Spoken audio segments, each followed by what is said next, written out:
Well, hello, my silky friends. How are you doing? Oh, we've already got people in here. Hello. Yeah, I've got the fan on, so I'm just gonna tell you, it's gonna be it's gonna be a bad hair day.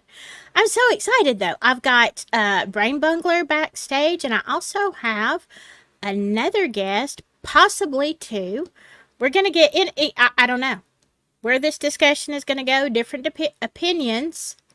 So there you go. I'm going to throw this back old school style because I'm going to be showing some stuff that I have to change when I do media. Let me bring the bungler to the stage. Wait, why don't I have the bungler? There's the bungler. Hello. Hey, brain bungler. Hey. What How am I is hearing? everybody? I have had so many audio problems and I did not have time to fix them. I don't know what's going on. I hear drums in the background. You hear drums? Yeah, let me make sure. That has to be you. Now my audio is off, but let me just stop it. Oh, do you know what it is? Wait, I may have had, hold on. I don't think it. It's like I hear crashes and bangs. Yeah. What is that? I don't know. I think I had a program open or something, but it didn't. It wasn't showing on my tabs. Did it go away? Did it go away for you? No, it's still there. I don't. Okay. In that case, it's like not when me. when you talk. No, I hear it even. It gets worse sometimes, but let me do one thing here. Wait, is it when I talk? Is that you're hearing it? Well, when you talk a lot, like, yeah, but let me, even when you're not saying anything, let me pause this. Okay, that's weird. That is weird. Oh, wait. There it is. It was. Okay, I've got all my stuff turned off. I'm going to have to turn it back on when we look at some video. Now, every once in a while, do y'all hear that? Is this just in my head? Like, literally, is this in my head? Because Yeah, because I don't hear anything. I hear a drum crash. I don't have any of that. I'm just getting random drum crashes. Oh my God, that's weird. Okay. All right, but let me say hello to everybody. And there it goes. Okay, I'm rattling. My head is rattling. Hello, Pam Richmond. Buckeye, hello. Butterfly, I haven't seen you. It's been a couple of lives. Good to see you. Mythical, hey, how are you? Let me scroll down here. All right. Oh, y'all are already chattering. Okay. Yeah, Brain Bungle. He should be a DJ. He should. Yeah, I don't know where the drum crashing's coming from. It is definitely, I guess, my headset. I don't know. It's weird. It's so weird. So it was you. It was you the whole time? I don't think so. Like, I thought it was at first, like some of the music, the background music that I have to play when I play a video, but that from somewhere else, but I don't know. All right. So I have been like, I'm sorry, it throws me. Like, I'll be talking and it's all quiet. Wait, maybe it is you. Breathe. No, I didn't hear it then. I don't know. But it's weird because it throws me. All of a sudden, everything's quiet. Then all of a sudden, I hear a drum crash. And I'm like, okay. God. Yeah, I don't hear anything. I don't have anything on my end. Well, I thought I had something open, but I don't. Yeah. Yeah. I don't know. It's weird. And it doesn't have anything to do with my background or anything like that. I don't know what it is. See? It's coming from your end. Can you see that? Because watch, his side will light up. That's impossible. The only audio input I have is my microphone. I don't know. All right, they can't hear it, so we'll just. Oh, let me bring to the stage Kolton. Hey, Hello, Kolton. This should be hello, a good hello. discussion because Kolton, we have like all kind of different opinions. Let me ask you because I've already talked to the Bungler, um, but are you aware of what is going on in Paris? Somewhat. Yeah. Okay, have you been watching the controversy? Mm-hmm. Okay, see, he's on it. He is on it. Um, the Bungler had no idea. And so I was trying to catch him up a little bit. We had a lot of discussion, and I don't know. Are y'all in chat? Are you all uh have you been watching this? Um, Colton, can you hear every once in a while a drum crash? Cause I can, No, I don't hear and any it's drum crash. I don't hear it right now, but when the Bungler is on, sometimes it comes on. All right, I'm gonna let him have a chance. So let me introduce you to Colton, and I don't know what I'm gonna let you kind of introduce yourself. He is a gamer. He's a part-time musician. I don't know. Describe yourself, Colton. Um, I don't. I don't really have much to describe myself.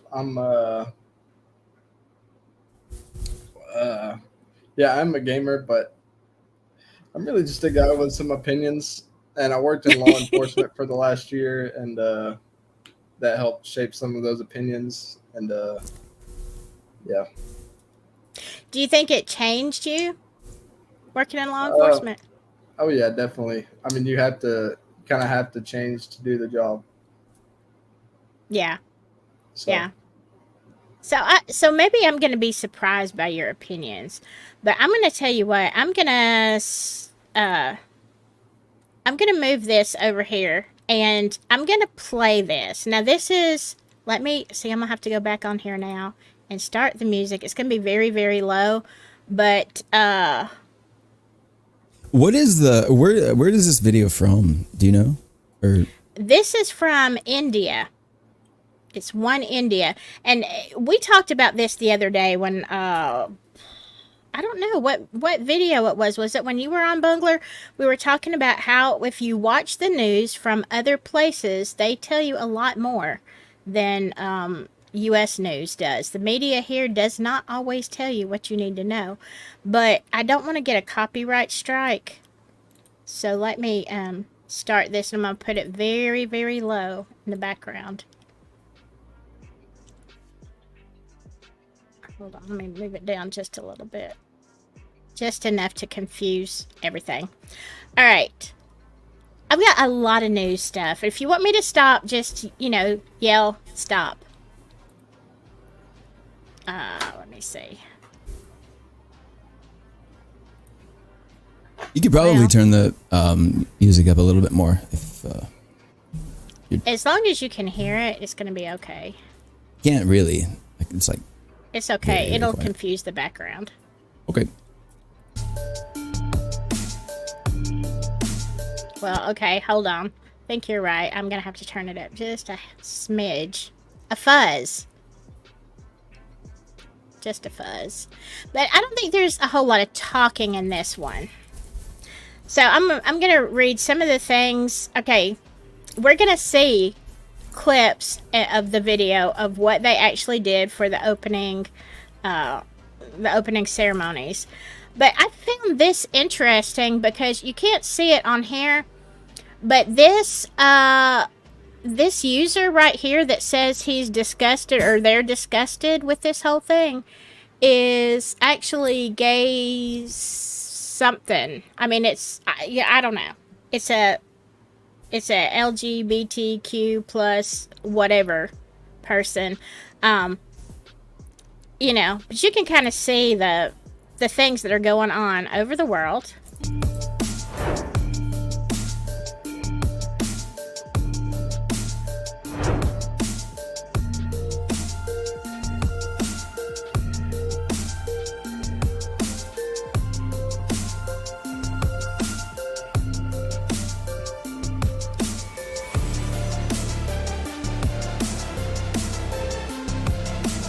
Okay, this is the big controversy. A lot of it.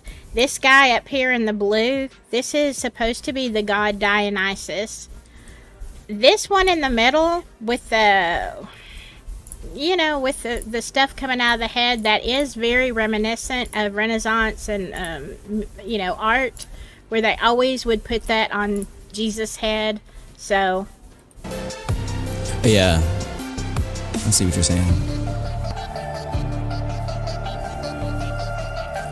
Did you hear the song that the Smurf guy? I don't know. It's supposed to be Dionysus or whatever. Greek yeah, god. Dionysus. Yeah. What Yeah. song? Well, I heard part of it, but what was it Well, about? Basically, they're singing songs about how we don't have any differences when we're naked because all that really matters is sex. Yeah, we do. I'm embarrassed. Okay, go ahead. Sorry. Well, that was pretty much it. I mean, he wrote in on a cornucopia of flowers to sing you that song, and they had to blur out his penis. So that was really bad. He said there's no differences between us all when we're naked because all that matters is sex. Is that what he said? I mean, Yeah. what is the point? First he was singing. He was singing something about like putting a revolver in his butt, but he didn't say that. He like insinuated it, so you would kind of. This is weird. You should listen to it. It was a really, really weird. Wasn't it in French? Yeah. Well, see, that's why I didn't know what it said. Yeah, translated. It's some really weird stuff. Oh my God. Dear God. I can't even with that. I mean, here's the thing. I understand, but the way they put him up, okay, they set this up like the Last Supper, and some people are saying, oh, well, it's not really, it's this, it's supposed to be that, but, we'll look at a comparison picture in one of these videos I'm going to play. But So I want to be clear. I heard about it when you mentioned it, and I very briefly looked at what some people had to say about it. But outside of that, I don't really know much about it at all. I didn't watch it. I didn't really get involved. I wanted to just see, kind of like be surprised by all the information and try to determine, how I feel about it or what I think about it. Yeah, I don't have Sky News pulled up, but I watched one, Buckeye. Sky News is very good about spilling the tea, and they were they slammed Paris for that. Yeah, and that's the thing. And what everybody is saying basically is this wouldn't have happened. Like, they wouldn't have done this to Islam or to especially another religion like that. First of all, there would be huge consequences to pay. But I wanted to talk a little bit about the controversy and then the stuff that's going on. I've got 2 videos on all the craziness that's going on in Paris right now. I don't think I agree with that, though, Kolton. I don't think that we are all the same naked. No, I don't either. I don't want to find out. In medical, I see a lot of naked bodies all the time, and it's not that they're that interesting, but we're not the same. Okay. I don't know how that breaks down, and the whole revolver thing. A better way they could have proved that point is to just be skeletons or something. If that was the point, underneath were all the same, then they could have just taken all their skin off, and then that would have really proved it. I would have really been like, wow, they were dedicated to proving that point. But yeah, you're right. That would have said way better. We're all the same. Way down, way down. All right, I'm gonna go back to this and play a little bit more. There is some, look, I'm going to show you some shocking things that only one person brought out. Okay, let me stop it right here. Do you see the parallel? Yeah, I'm trying to absorb the information and process it. Now, what one thing that I did see and that I do agree with is that the Last Supper painting has been parodied like a lot. Yes, it has. It has. And also, I don't think that like Christians have like the trademark on using a table, so I just keep that in mind too. Yeah, it's just the way that they're all positioned. And this guy over here in the white, he actually at one point moves his arms.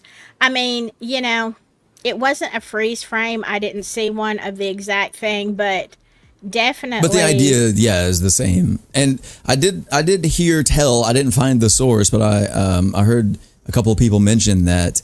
One, I don't know which one, but one of these drag queens mentioned that it was intended to be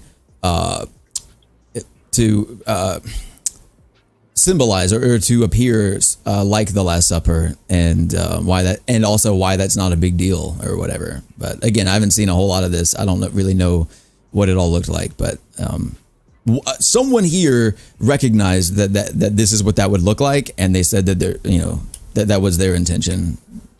So yeah, I mean, I didn't watch the opening ceremonies, but I think I definitely would have caught that as well.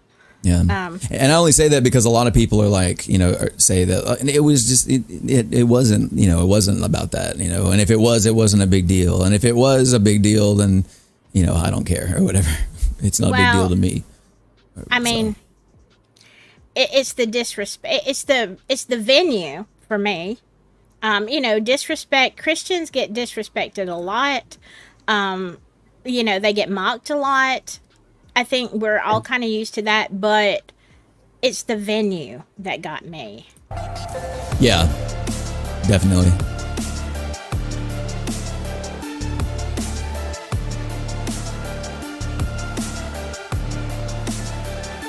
Okay, yeah, this is Gays Against Groomers. Okay, this first one is talking about how they were disgusted to see drag queens, and I had a discussion with Jamboree earlier today, and she was basically saying, don't hate on them because they're drag queens. That's the thing. I'm not hating on them personally. It's just it is. I think it was meant to be a mockery. I have a friend who is a drag queen. I worked with him. He's a really nice guy, and her whole thing is, this is going to make a lot of this people assume that they're all chomos, but they're not. And the friend that I have is definitely not. It's not about that. It is about the venue. Let me say hello to David Rogers and Moonlight. Hello, and hey, Lara. Good to see you. Hello. All right, I am going to go a little bit further with this. All right, so yeah, I think this one, I don't even know if I can say that on YouTube, the Smurf comment. But yeah, that's what they're saying.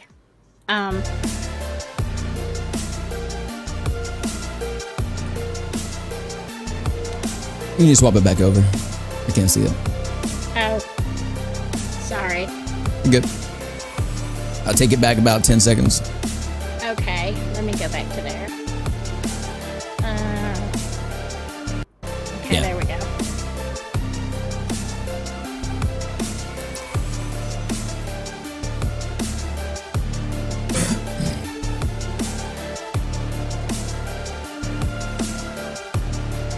And that head topped. I mean, that's their history. I guess that's their business. I'm like, I thought that was kind of crude, but whatever.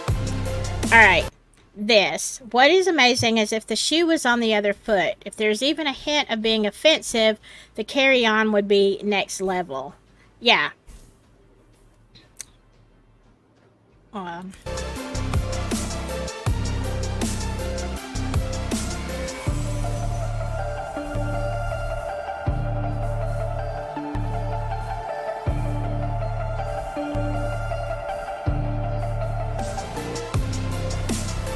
Yeah.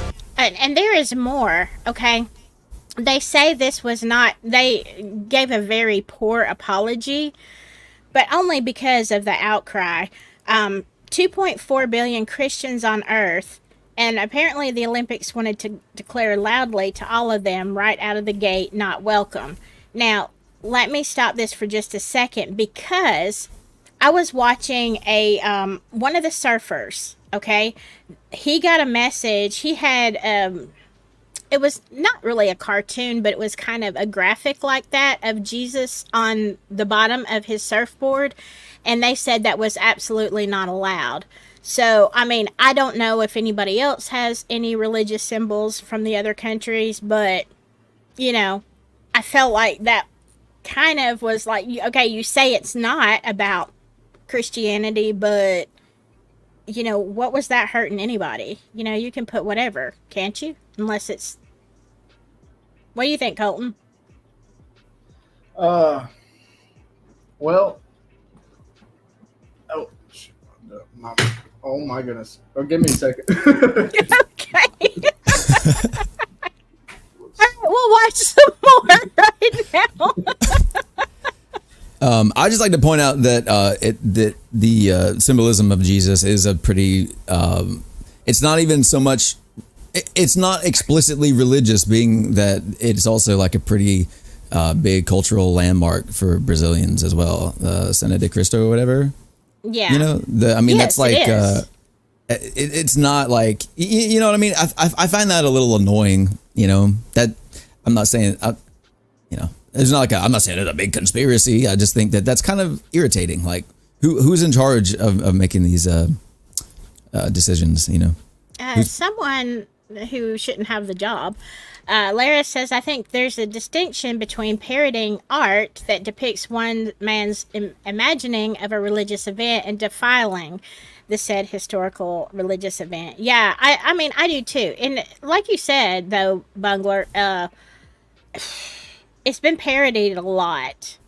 And I'm not sure that would go over with other religions, but, yeah. You know. And I still have no comment or statement on whether or not it's like been defiled or it was an intentional attack. Because, again, there's a lot that I haven't seen about it. I'm kind of just, you know, getting drip fed information at the moment. So, but that's, I don't want to be like, you know, I don't want to form an opinion about like why they would or you know, what's going on, why they would defile and have an outcry. Because, you know, I haven't seen it Right. to the degree that I could be like, yeah, for sure that was intentional, you know, so. Okay.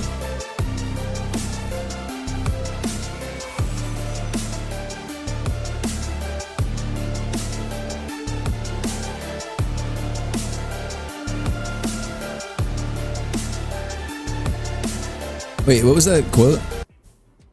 What was it supposed to say? Be not deceived, God is not mocked. That's directly from the. Let me find it. Verified account buttkicker7 posted that. Okay. Oh, God is not mocked.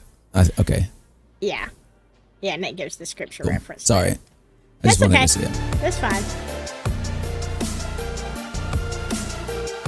Yeah, Oh, his name is Butt Butker. Oh, it's Harrison Butker, and so okay. No, okay, it's Butt Kicker. What? No, yeah, but it was. He's an NFL player. His last name is Butker, and then Oh, but it's he spelled put like that for real? No, it's spelled Butker, like Butker, but then his handle is Butt Kicker, which is kind of funny. Okay. But see, that's why he did it. Yeah. Yeah. Sorry. That is kind of cool. Unimportant. My bad.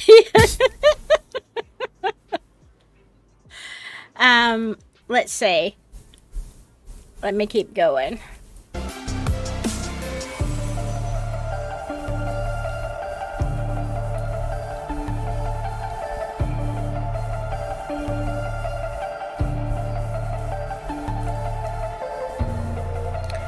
Now this comes, you know, what's interesting about this, I think, is this comes out of India. Don't miss out. You know, India is not a, what did I just do? Predominantly Christian country, or Not even remotely Christian. You know, I'm not saying there aren't any, but, you know, News India is upset bringing all this stuff out, even going so far as to scout out Reddit and X. So let's see. Yes, the world is getting more satanic. Yeah. So what did I ask you before? Before you had your breakdown, Kolton? What I thought. This is my general opinion. Oh, I don't yeah. know. I feel like to me, it's just like common sense. I mean, that's like a direct mockery of Christians, and they admitted it. You know what I mean? And to me, that's just common sense. And Wait, so they did like they had admitted that was part of the intent, I mean, or you said that drag queen did. One of them. oh That was in yeah, that picture, yeah. yeah. Well, I don't know if her intent was mockery, but the parallel was certainly intended to be Didn't drawn. the event organizer come out and apologize about it? Also, Yeah. Do you have a link to that? Do you have that apology? Oh, somewhere? sorry. I haven't seen it. I'm curious. Seen what? The apology from the event organizer. Look, it's really weird because the volume is turned down so low in every report I have seen, like you can barely hear her. And what she says is just, it's so generic. It's like, we did not mean to be, offensive. That is not how we meant it. AI generated response. Yeah, it was not like, I am so sorry. This was never meant to be taken this way. This is actually a ceremony of blah, blah, blah. Even if people don't believe it, at least try to make it believable. At least try. Make an effort, not, oh, it's like she's reading. I am so, we are, did not. I don't even know if she said we're sorry. It's just, this was not meant to be taken this way. Blah blah blah. We endorse peace and unity, and it's a bunch of garbage. Yeah, right. they're this is entirely unrelated, but recently Chris from Mr. Beast, the one who is transgender, had some sort of just big issues about potentially being enjoying children. Potentially Mr. Beast is involved in all that too. Right. Well, okay, hold on. And what? Mr. Beast is involved in what? And a big scandal.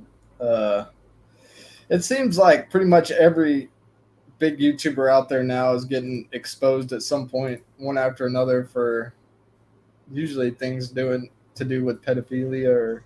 Yeah, but anyway, I just wanted to mention that Mr. That's a whole. I don't want to get off on hasn't been proven, but there's a good bit of evidence, I guess you could say, that he may have at least been aware of the whole thing. But all that I was going to say is that they're not like allegations. There's not like it's pretty clear that it's a big deal. But there was an apology issued that literally was like we've gotten to a point where every apology is so formulaic and it doesn't respond to any of the accusations or any of the actual problems that people have. It's it's empty, and it's just like, I'm sorry if someone felt bad. I'm going to be stepping away, and then a lot of other words, and that's it. They don't say like, yeah, this is true, this is not true, this is what happened, or this is right. They don't say anything. No, they don't say. They just say, sorry if you felt bad. I'm gonna go away now. That's it. And so I'm a little annoyed, and I imagine that's part of that could be if they have any legal advisors, like right. I mean, and that's to be expected. You don't want to like start to apologize and then put yourself in the position where you're like, he admitted it. Look, he said he's sorry for doing the thing. If you look at the tweet that Mr. Beast put out responding to the Chris Tyson situation, like it literally the whole thing looked like it was written by a PR, like agent or something. Yeah. Well, for Mr. Beast, I imagine like it has like he is a billionaire. He is just like so that's to be expected. But it's just kind of frustrating. I think that But then there's like a lot of people defending the whole thing too, and it's just weird. I don't know. Yeah. It almost just feels like society is like moving in a direction of where they just want everything to be accepted, and uh, like, and obviously, I like, to me, it just seems like common sense, but like, well, I mean, if all behaviors are, like morally the same or equivalent, then then society turns to like moral relativism, and then that turns into hedonism, and then into just like cultural decay, and Yeah. and I just feel like that's kind of where we're at. Yeah, cultural decay.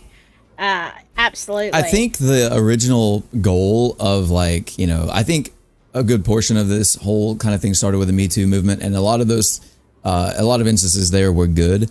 I think the overall, like, I think the force that pushes this kind of desire forward is that people want everyone to feel like they can be included and that they are safe and that they don't have to change who they are, because that's a very stark contrast to the past like 40 to 100 years or even all of history, where there are very set things that if you are this or feel this way, you are used to be executed, then just excommunicated, then just at least outcast, or if not jailed or whatever.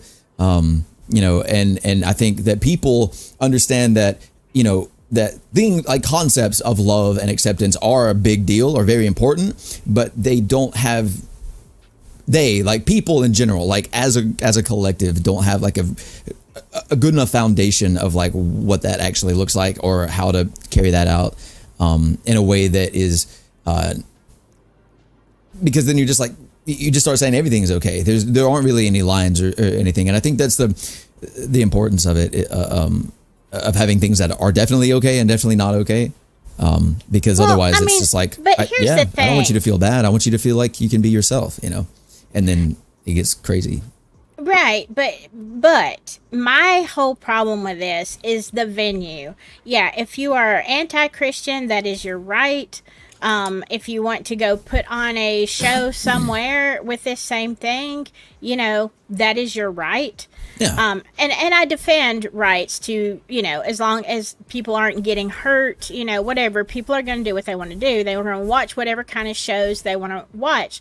My problem is that they stuck this in a whole wide world event where it's supposed to be promoting peace, unity, goodwill. And this is like so divisive.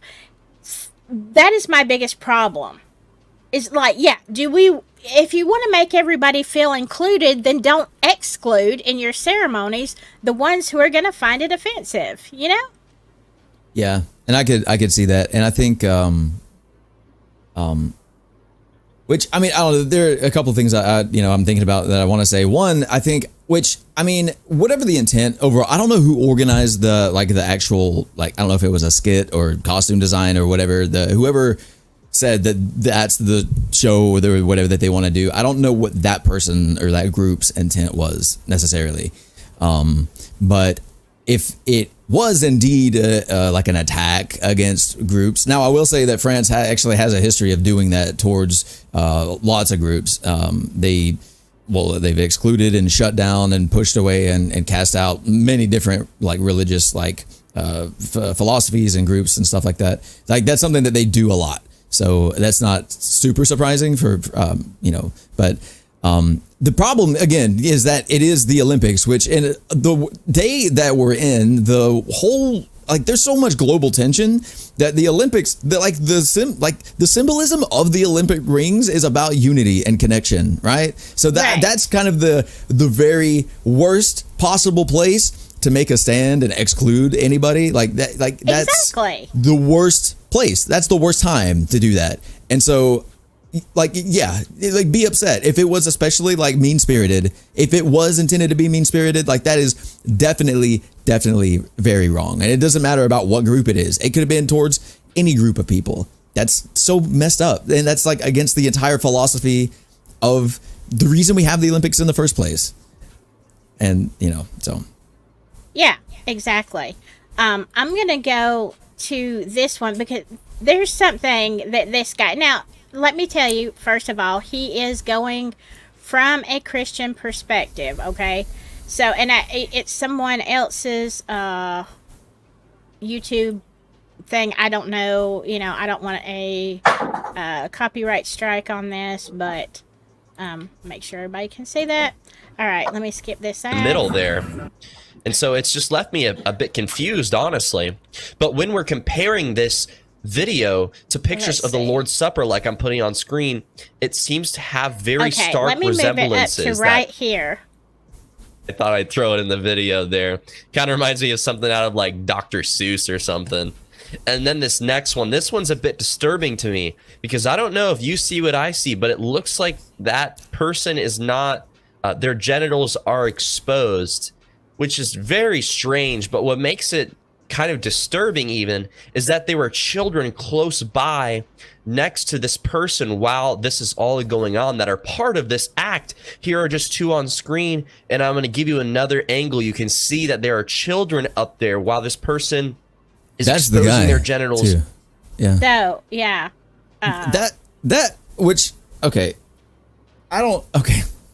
There definitely are measures that costume designers take to prevent this kind of thing from happening. They're like, there are tapes and adhesives and all sorts of, and this could have totally been like what happened to Lenny Kravitz a while back. Yeah, and Janet Jackson back in the day. Yeah, that could have totally been. But it would be really unfortunate for this to be like a big deal, about pleasure and stuff like that be the symbolism of the show. And then also, whoops, my ball came out. Sorry, don't look at it. It's like, but I'll say this. Some people think that like for you can say testicle, right? That's the medical term. I'm not sure that any of this won't be demonetized, so it's okay. Just go ahead. Okay, well, some folks don't think that it's so easy to lose your marble, so to speak. But I've seen it happen on more than one occasion. I'm not exactly proud of that, but of having seen it. But it happens. It happens to people who, good people, bad people. It happens to everyone all the same. Sometimes you just kind of lose. It happened to me. They just start. Sometimes they just roam and you lose track. You didn't have the GPS navigator correct, and it just took a wrong path, and now it's exited the cave, and the sunlight hits it, and you're like, you have a tumor? Oh, that's not. Oh man. Okay, that's you have a problem. You should. I do agree. You ever see somebody? You're like a coworker, and you're like, "Hey, man, your fly's down." It's like that, but way worse for both of you. Yes. Well, okay, but here's the thing. Do I know that? Well, I don't personally know, but apparently they can break out of the barn and run loose at times. And I understand that this is, but you have to think about the actual costume. And like you said, there are tapes, adhesives, all kind of stuff. I mean, if you're going to be on a worldwide stage, wouldn't you have taken every measure? Used any tape at all? Like that's another thing. That's what he's wearing is like, it should be able to. From experience, I would know that that's something that shouldn't happen necessarily in that particular garb. But even so, do I even want to know this? I don't think no one does, and that's why I'm telling you, because otherwise it would be lost information. But no. I mean, yeah, it is bizarre. No, but like logistically, like honestly, like it is. I'm a big skeptic of a lot of things. I love to give people the benefit of the doubt, but that is a difficult thing to happen.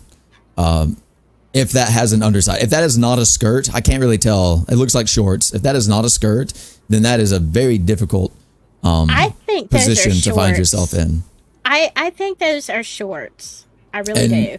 Apparently, given the nature of the whole display, it could very well have been intentional. And if so, that is vile. That is actually really despicable. Even if there were no children in the world, like not even watching on TV or anything, that's still like, that's kind of like you made your point already. You don't gotta, pop a nut or whatever. You don't, you know what I mean?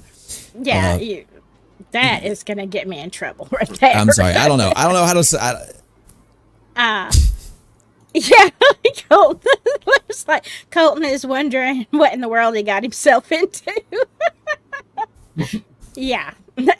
Well, I was watching, I was kind of shocked because I was watching all the controversy, and then I saw, I was watching this video, of course, and from a Christian perspective, and I didn't watch the ceremonies, but I didn't see that, and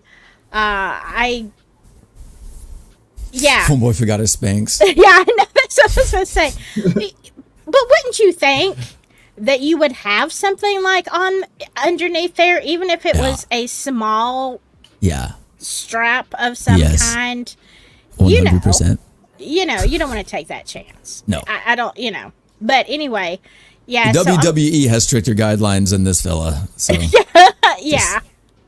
And I'm not. So yeah, here's you heard him talking about this. Oh yeah, that's another thing, dude. I don't know, like this. Look, there's an image around here.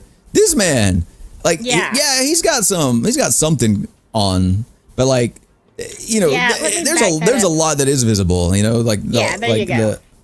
So there's something, but like not much. Dude, it doesn't even have like a. There's not even like a. He's not even wearing like actual underwear. He just has like a sock on, or something. But this is the guy that sings, isn't it, Kolton? That says we're all like we're all the same naked. Yeah. I'm not the same. I'm not at all. But yeah. But anyway, so let me go back because, even I'm going to let you hear what Andrew Tate, and I'm not an Andrew Tate fan, but he is a Muslim, yeah. And even he's talking about them this. To respond and see what they're going to do. Are any Christians going to stop watching the Olympics? Are any Christian athletes going to step down? Are any of you going to do anything after the most blatant mocking probably in history of Jesus Christ, or you all going to sit there and do absolutely nothing and talk about how somehow in the end it'll be fine? He's kind of calling out Christians there, but he put his money where his mouth is. Right now, I think probably about the time this video is published, he is protesting with his brother Tristan Tate in Romania in front of the French embassy about this, which I got to give him props for standing up for what he believes in at least. Elon Musk tweeted himself that in regards to this event, this was very disrespectful to Christians.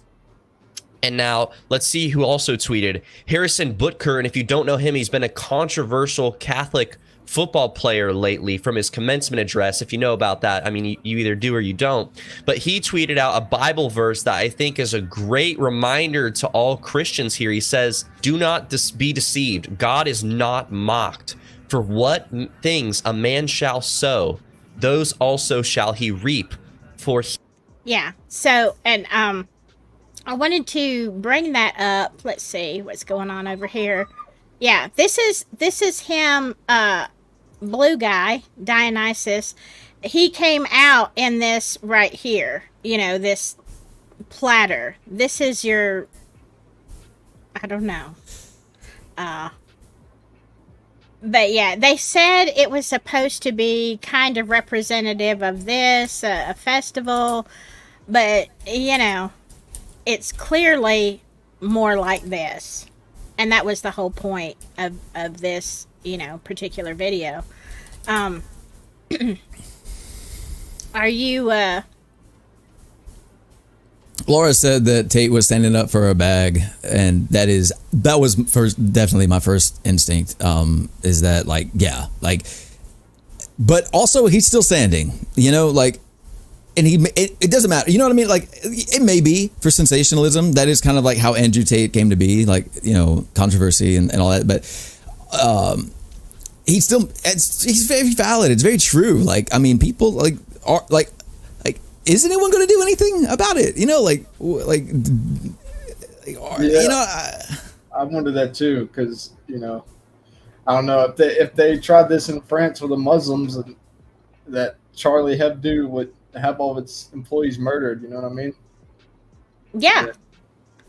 I mean, I think that's the thing is that if it literally happened to any other religion, they wouldn't stand for it. Like, there would be massive goings on in Paris right now. But I Yeah. guess it's like, okay, we can do this, like, because what, everybody hates Christians? Like, what is the deal? I don't with know. that? You know, it's kind of weird. It's kind of strange. Like,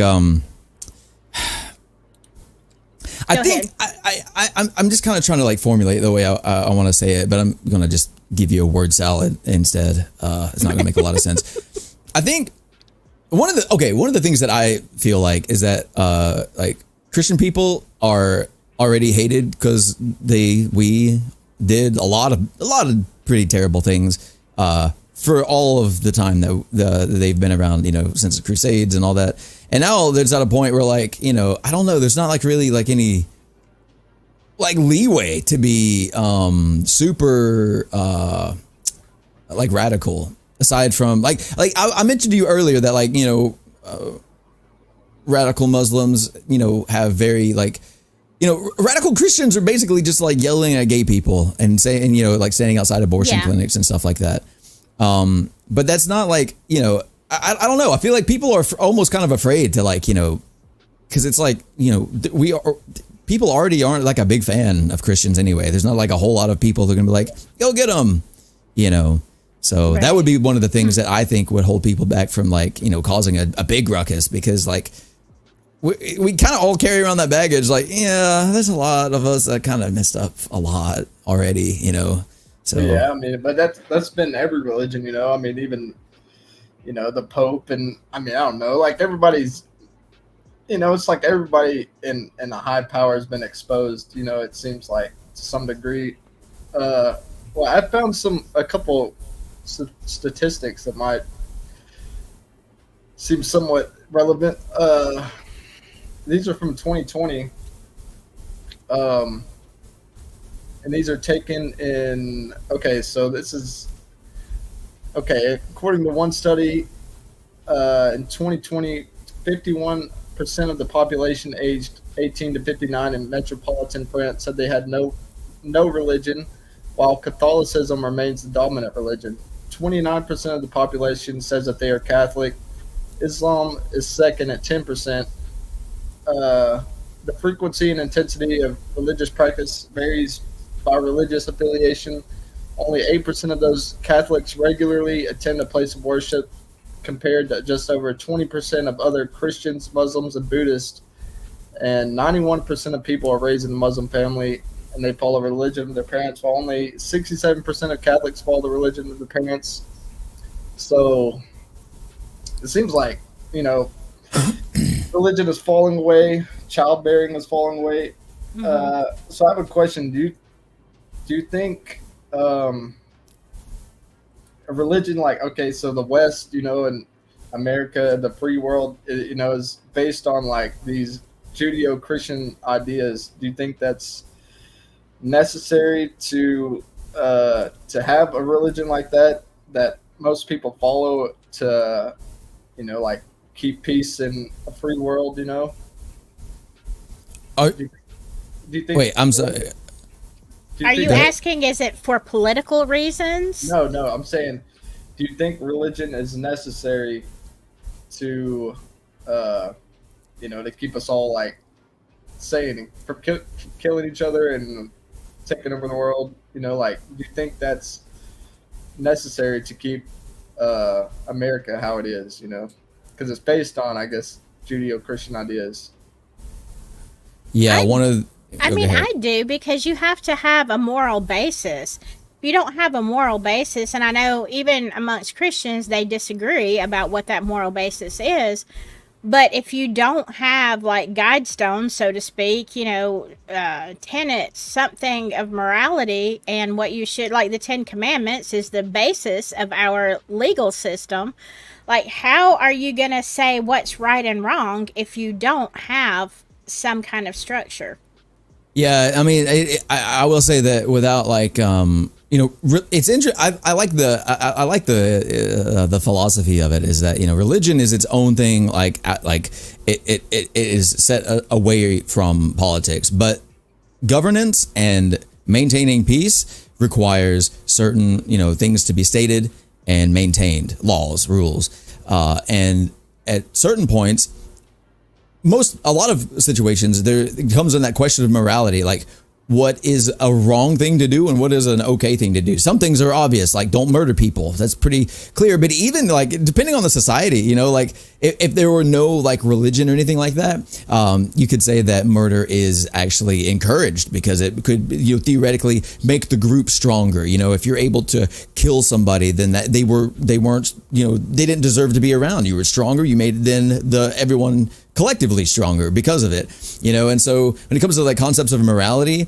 it really is, you know, without any sort of like religious backing, it's like more about balance and you know, and harmony, however it's determined to come about, right? Without morals, you could say that harmony would be created if rape were legal because it makes everyone more docile or something. You know, it's like it can get really crazy like off the rails because there isn't like, you know, and some people wouldn't disagree, or some people wouldn't agree. Some people would be very upset that people think that that's the way to do things. But if they're not in the majority, then it's not going to pass, you know? So I think the idea of religion not being necessarily like, again, this is the philosophy that religion is doing its own thing, and then governance is over here.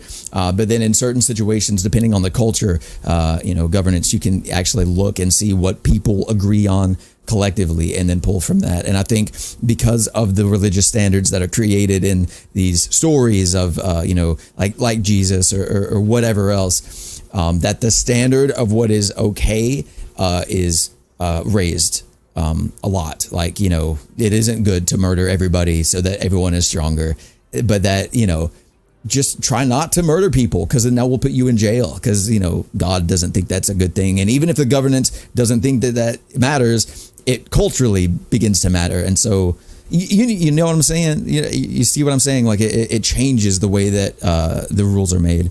And I think that's interesting. Is it necessary? Probably not. Like, I mean, I don't know. Maybe. How are you gonna know if you don't have some kind of moral code? And how are you gonna know? You would just listen to the guy in charge. Unaliving somebody is even wrong, like because you may say, "Well, that I don't think it's wrong. This person deserved it." You wouldn't. So there's no ethics. There's no standard anywhere. No, I think the question wasn't about if it is ethically okay. I think the question is if society could be sustained or maintained without religion. And I think to a degree it could be under like the right kind of guidance. Like if a smart guy had some ideas, he could find some semblance of order, but the standard for what is and isn't okay could vary very wildly, like all over the place. Just whatever makes things be calm on average when you're not at war with other countries and stuff. So I just think it's interesting. What do you think, Kolton?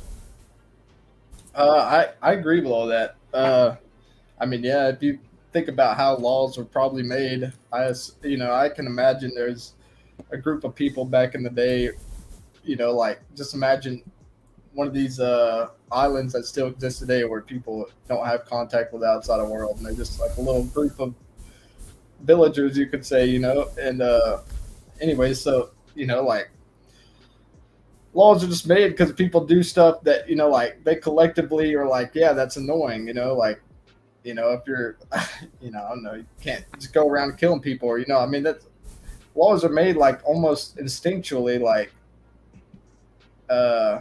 you know, it's almost like some of these things are like primitive, you know, like. Yeah, but then there's a lot of things that aren't. Well, yeah, and they aren't, and a lot of things aren't primitive for everyone. You know, it's like, you know, you have like psychopathic, you know, like Machiavellian, like, I don't know, just sadistic. Yeah. Just like. Yeah, I mean, I think that's why, and of course, in this country, our basis of law is the Ten Commandments, but we were founded as a Christian nation, so that's where we took ours. But most civilized countries have, you know, similar laws, some of them are way worse than ours. If you steal something, you lose a hand. I would like to. I don't want to derail a direction that we're going in. I see a comment that I really like. It entices me.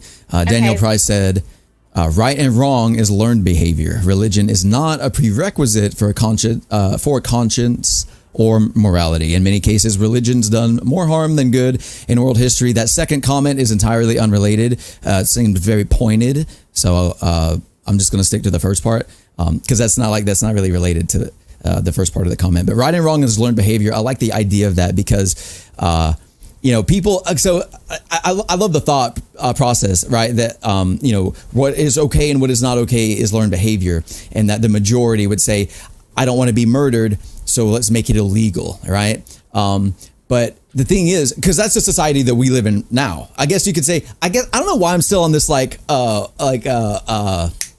what's his name? Who's that? Genghis Khan? There's like a type of culture or mentality that would have existed that is much different than ours is today, because we are largely safe. Most people are safe, and so people are kind of softer than you would be if you were, I don't know, in a tribe of like raiders and pillagers and stuff. But so that the idea that morality is learned and that what right and wrong is learned is interesting, because we all think that we just kind of all decided that it's good not to murder, not to assault people, and that monopolies should be outlawed, and that balances of money and stuff. But we only think that because of the way because of where we are now. But it all had to start. It had to originate somewhere. And back in the day, the law of the land was, survival of the fittest, the strongest wins. And a lot of atheistic ideals kind of point to like the idea that religion was only invented so that the weaker could begin to control the stronger with mind control, kind of essentially. But back then, the law of the land was the survival of the fittest, and the one at the top was going to be the pinnacle of that lifestyle. He would have been the not the crux. There's a word I can't think of, but all coming together. Like, he is at the top. He is the strongest, and because of the way that he would have had to live to make it to that point, the laws and things that he would say are okay are going to come from that lifestyle, being survival of the fittest. So if we say that right and wrong is learned behavior and that murder isn't okay, it wouldn't have started with that guy. It would have started with someone on the bottom and a group coming together and able to do that. But that group of softer people wouldn't really exist in that, mindset, because they would have not been strong enough to survive. So I just wanted to kind of throw up that thought, that religion isn't important. We as humans would have done things right, but if you also follow the path that we're all just animals at heart and all that, then we would have never reached where we are in society now, because there would have never been a big enough group of people who are soft to overturn the power of the I'm bigger and stronger than you group. So I don't know if any of that made any sense, but I just wanted to. I mean, it did, but I still think that everybody needs a moral compass. Some people are born with it, like Kolton said, but then there are a lot that aren't, because when you put in psychopaths and sociopaths, there is no wrong. You just do what you want to do. There's a lot. We have not forgotten the Crusades. The Crusades, I've never done an... Sorry, I'm interrupting you. I've read a comment. No, that's fine.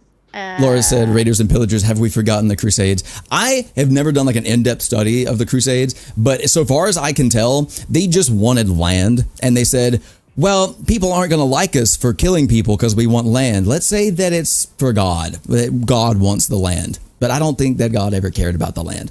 But I mean, which I brought up the Crusades earlier, actually. But I don't think, and that's another thing. Like I said before, a lot of Christians are hated because of the terrible things that they do, and it's because they attach God to doing a wrong thing because God wants it to be done, and then no one questions them. The people around them that hold them responsible don't know their own text well enough to say, you can't do that. That's not that. Who is that? That's not God. That's a different thing. They don't know, or they don't care. And so, there's just most of the stuff that Christians do that like people hate, it's because they weren't Christian. They just wanted to have divine right and everything. They just wanted to have an acceptable reason to do something atrocious, and no one stopped them. And now we have a pretty bad rep, and it's well deserved. That being said, but yeah. I mean, especially the people carrying around the hate signs. I don't think Jesus ever meant for that to happen, and I think they just don't understand who God is. What's ironic about that is that the belief that when the Messiah came at the time, Rome was super oppressive, and that everyone who believed in God and believed that there was a Messiah coming, every single one of them was like, he is going to come back. He's going to kill the Romans. He's going to wipe them out. He's going to just crumble their empire, rip them to shreds. There's going to be blood in the streets, and then God's people are going to rise. And Jesus said, what are you talking about? I didn't come to do any of that. It was like, that's almost a quote. Let's paraphrase a bit, but he was like, are you out of your ever-loving mind? Dude, you got to go. You got to find somebody else, because I came to bring life. I did not come to do any of those things. And you're crazy if you think that I'm gonna, Yeah. And the other big problem, I mean, now just while you're talking about the Romans, the other big problem is that, they're like, oh yeah, religion. But the Romans had like hundreds of gods. They had so many gods, and they didn't care. You could put a statue of this one up and that one, like they'd sit next to each other. Like they had temples for everything. Adding another god was not the problem with the Romans. The problem that they had with the Christians, what the problem was, is the Christians said, no, there is one God. Yeah. And all these other ones are not gods. And, you're supposed to worship the one true God, which is Jesus Christ. And that is the thing that made the Romans mad, as well as,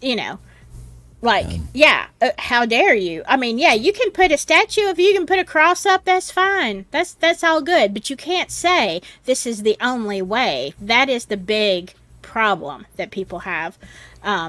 So looping back into what we're actually, was intended to be the discussion. I was thinking about why, Andrew Tate wants a bag. I agree. But what he said, I actually kind of felt, and I agree with him. He was like, he theoretically is pissed because Christians aren't pissed. And, I catch that sentiment, right? I'm like, there should be more outcry. If there was a different religion, there would be chaos. And I think about it's not just like I don't want to do something because people already hate us kind of thing. But I don't know. It's a little frustrating because again, that was Jesus' whole thing is don't be aggressive. I don't care. It doesn't matter. That's not going to change anything. You know what I mean? Just be. And so I guess what I'm saying is what is the actual correct? If every Christian person could say agree on doing one thing, what should that thing be actually about this situation or any situation like it? What is the correct move? Because a large part of me says that forgiveness and not being upset and offended at it is a very strong thing to do. But then there's also weak. You're weak. You can't do anything. You can't even stand up for your own beliefs. There's that whole side. It's not about being, gracious and kind and forgiving. It's there's also that side that's okay, so you don't really believe in God because you won't stand up for it, And so, what really is the thing that we should do, I mean, it wouldn't be violence. I do think the one thing that we should do is what people have been doing, and that's to stand up and say, this is not okay. I think we should always stand up for what we believe in. But as far as, violence, no. I think, boycotting, whatever. I mean, standing up and, I don't even know if I would protest the way that Tate is. I think I would just, say, look, where it's going to hurt you is in the dollar. So if you are not getting the dollars from the sponsors and the dollars from the views on TV and all that kind of stuff, then, I mean, that's probably going to hurt worse. I think that people should take a stand and say this is not okay. We don't want to see this. This is offensive. And I would, again, even though it was against my religion, I would say the same if they were openly mocking Islam. That's true. I would feel the same way. I would say, look, that was so wrong. What is wrong with these people? I wouldn't be like, woo, someone bashed Islam. I would be in the exact same position. Right. I'm like, what are you doing? What's the purpose and why? And especially in this event, like it's disgusting. Honestly, what I think I think the right thing to do is to be very upset and be very vocal and be very, not aggressive, but like be like, assertive, be very assertive. Yeah. Like, this is not acceptable, but it's okay. Like, not cause a scene. Like, vote with a dollar. That's actually a very calm way of, showing disapproval. That's a calm way of like, having an effect of sorts. But I think it's just the two things. Be very vocal that it is not okay, that you're upset, that you don't like it, and that, whatever. But then also with the same hand be like, I'm also not going to murder you because of it. I'm not going to take to the streets. I'm not going to assault people. I'm not going to yell at people on the internet. I'm not going to get in crazy arguments and, break down. I'm going to be gracious about it. Like, this sucks. It's ridiculous that you did it. These are the these are the ramifications. You should probably be punished, but that's not my choice to make. And, I would say, like, that's what that's my first thought about it, at least. But I don't know, because otherwise, do we just hope the world stands up for things that are wrong? Because honestly, it seems like everybody wants to say the world is getting bad. It's getting worse. It's demonic and all that. And like, maybe, but like, good people are still out there. And I think that's the big thing, is that there are good people that are not Christian people. And I think that, for some reason there's a division in people's minds that, like, without being of the same religion as me, good is relative, and so you aren't, and it doesn't exist. Like, that doesn't make any sense to me either. I mean, I think that non-Christians and Christians could probably, like, I don't know, lock arms or whatever and be like, this was deplorable and you should be punished because this is what are you doing, Yeah. But And I would, like I said, I would stand up and say the same if they had done that to another religion. I'd be up here saying this is wrong. Everyone's acting like it's, by chance or whatever, but I think it was pretty obviously an open mockery, and especially if you think about like how much control the advertisers have over every, like commercialized production, especially like something of that magnitude, like the Olympics, then, like they control, like, think about just an average, like, small YouTuber, like they won't put advertisements on so many videos if they don't like exactly what you're doing, like, so they, that these advertisers that are putting millions of dollars into the Olympics have a say in what, kind of goes on there. Yeah. That's a good point. There's a lot of like tolerance, but it just seems like the Christian, like, religion or tolerance to the Christian religion doesn't exist. It's like tolerance to whatever you want to be whatever you want to be. Just don't be Christian. Yeah, exactly. I don't want to bring up the worst possible example and make everyone feel uncomfortable, but I'm just going to say I'm going to say something that I've heard and seen sometimes, and just say that it's similar. I have seen a lot of people, maybe ignorant or misinformed, say that you can't be racist if you are black, and I don't think that's true, and I think that Christian, it's kind of the same. You can't be somehow. It's okay to hate Christian people because they're the worst ones. That's the only parallel I'm drawing. I'm not going to say anything else about it, but I worked at a jail for the last year, and I know you can ask anyone who's been to prison that that's definitely not true. The blacks are they run the jails and prisons, and they are. If you're not black, you're, Yeah. I mean, and racism, that's the thing. Well, there's a lot that goes on with the legal system, and there's a lot of reasons why you have more, and we're going to get off into Yeah, no, we're going to get off into legal, but yeah, there's a lot of reasons that there are more African Americans in prisons than there are white people, and it's not just one factor; it's multiple factors. It's just racism, like as the idea that you can't be racist if you're of the minority group is just ridiculous. I mean, exactly. That was the point I was making. Yeah, I made it poorly, and that's my fault. But but it's exactly that. It's a prevailing thought. I hear more than I should that if you're a part of a minority group that you're immune to being racist, which doesn't. It's strange. It's strange, and so the parallel being drawn that like if you're hating on Christianity, then there's nothing wrong with it.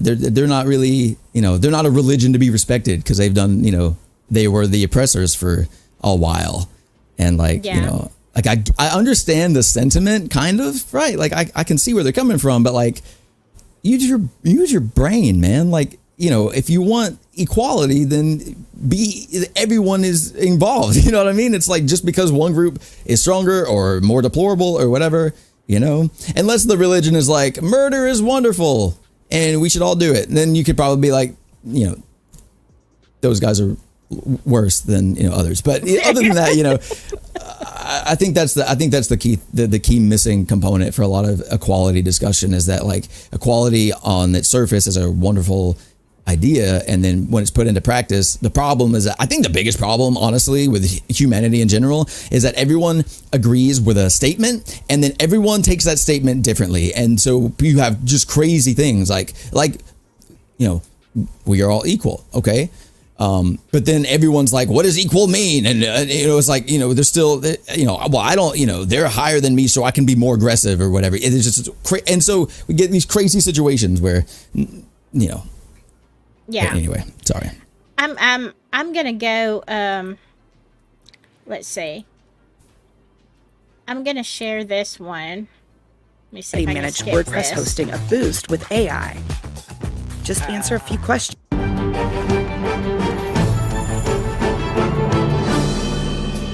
I'd just like to point out real quick that I love that it autocorrects brain to Brian every time someone says. I know. That's all. Just throwing that out there. You go ahead. You can continue. Sorry. Right, it's impossible to carry off an event of epic proportions without displeasing someone. But it also takes quite a bit of carelessness to rub a massive group of people the wrong way. An opening ceremony of any mega event, more so an Olympics, is about projecting the host country's traditions, maintaining the ethos of the games, and bringing some of the biggest sporting icons of the country together. It's the opening act of a long play. And the pressure is on organizers to get it right. Paris wanted to set an example and set the tone of the games with an opening ceremony like never before. So they ditched the stadium or the village and opted for River Seine instead as the place for it all to unfold, the water body that runs through the city.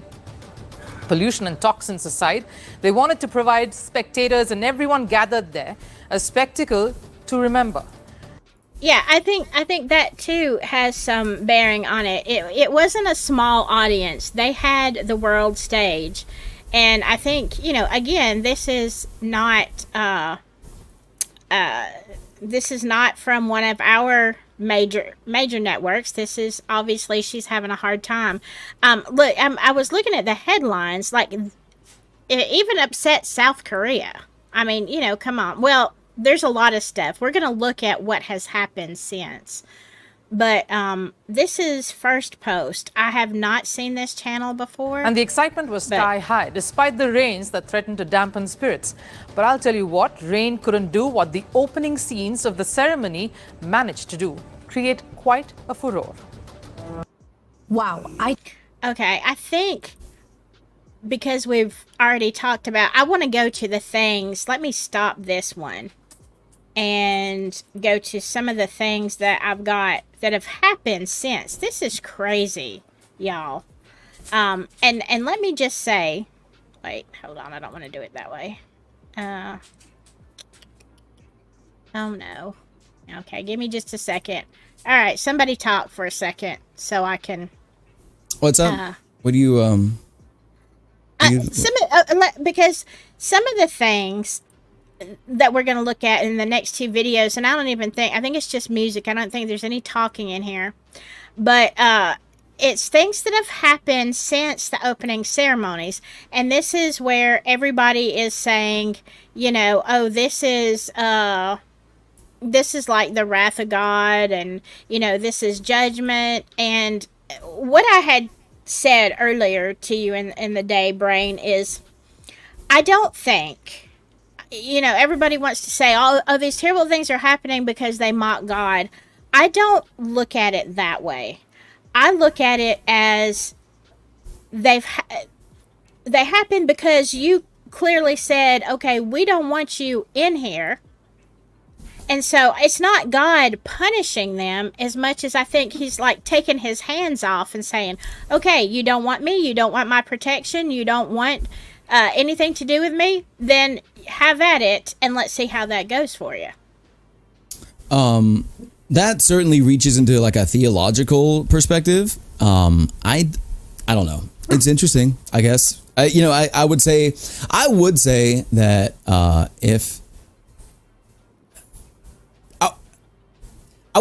if any religion were true and in this situation, that would be likely how it would be handled, right? Like if whatever X God existed and this country was like, you know, did something about like, you know, hey, this is gross, you know, that God would be like, okay, sorry, I'll back up, you know. And if that's what's happening, then, you know, I don't know. But then again, too, like, you know, when it comes to like Christian theology, like I don't really know where I stand on that, you know, like stuff like that. It seems like, you know, very Old Testament style. And that's like,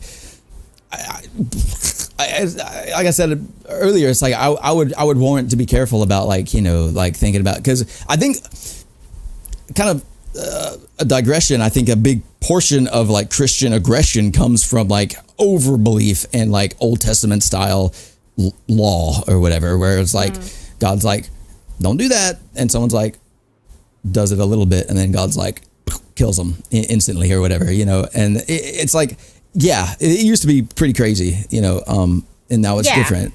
And so, go ahead.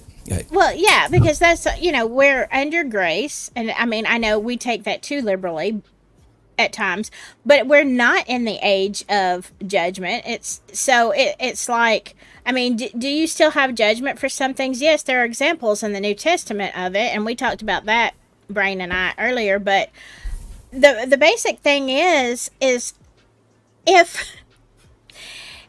you, it's kind of like the husband that, you know, tells the stay-at-home mom, you don't do anything. I come home and their supper's not made and the kids are a mess, whatever. And she says, okay, you think I don't do anything? Then what I'm going to do is I'm not going to do anything for a week. And then you will see what I do, you know, because if you don't see it, the husband doesn't, and then he comes home, you know, and there are no clothes to wear, there's no food in the kitchen, there's nothing, you know, it's a complete disaster. And I kind of feel like God does that with us sometimes. It's not a matter of I'm punishing you right now, but it's like, oh, you don't see what I'm doing? Well, let me not do it. And then see if you can see where I'm at. I like that idea. I like that an analogy. I think that's very. I think that's very cool. I think it's very important, and it's possible. It's entirely possible. So, what are some of the things? Like, so what are the things that are happening? Like, what is the situation? Okay, that's where we're going. That is exactly where we are going. Well, I lost it. Hold on.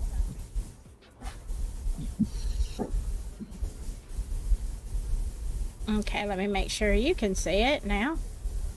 Okay.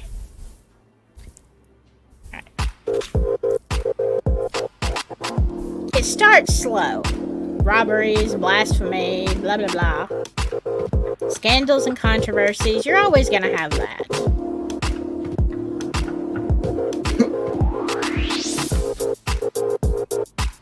Then they did some really embarrassing things.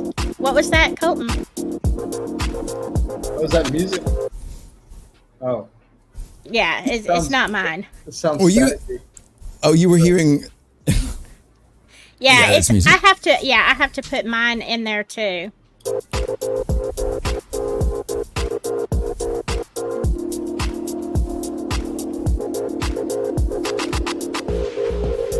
sounds weird. It like cuts it out.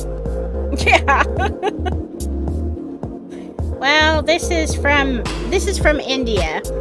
So, I guess they do their music different than we do our news. Okay, pause real quick. Okay. So everything that's been mentioned so far is human-based violence, right? Yes. Like, yes. and so that's like a whole other thing. Like that's a whole multi-hours long discussion about how. So I don't know really how far I subscribe to. Well, we hadn't really got there yet. Well, I just wanted to say pause now and say that like people are going to be people. The biggest reason that the world sucks, if you know, people, if God is real, then why are bad? You know, why bad? Because people bad. People are people out there. People do people stuff, man, and that's some of it. So anyway, that's what I was going to say. Is like I don't know how much this is related. This is like there's some bags stolen. Yeah. And I'm like, you know, I don't think that happens sometimes. I don't know. But anyway, go ahead. Yeah, it gets progressively worse. Okay.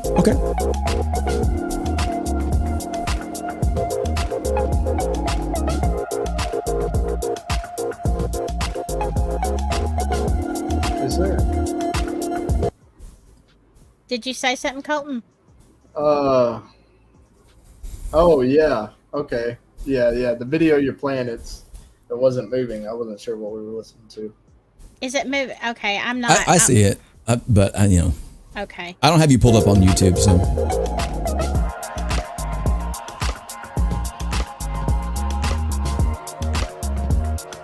So you know, this is still mild stuff. You know, they introduced the wrong. That's country. a pretty big faux pas, by the way. I don't know if you know that, if you saw that. Yes, it but is. they were like they introduced.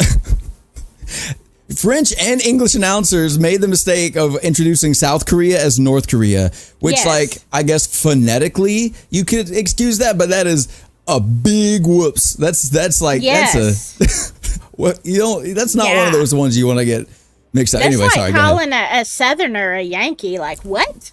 What? Kind of, but way different than that too. Yeah. North Korea is not a great place. You know, and there's like a lot of, you know, contention between those two places for politically. Yeah, so opposite. So you don't want to. Yeah, that's you know, that's bad to do. But anyway, go ahead. Sorry, I didn't even know that happened. That's wild. Yeah, that's crazy.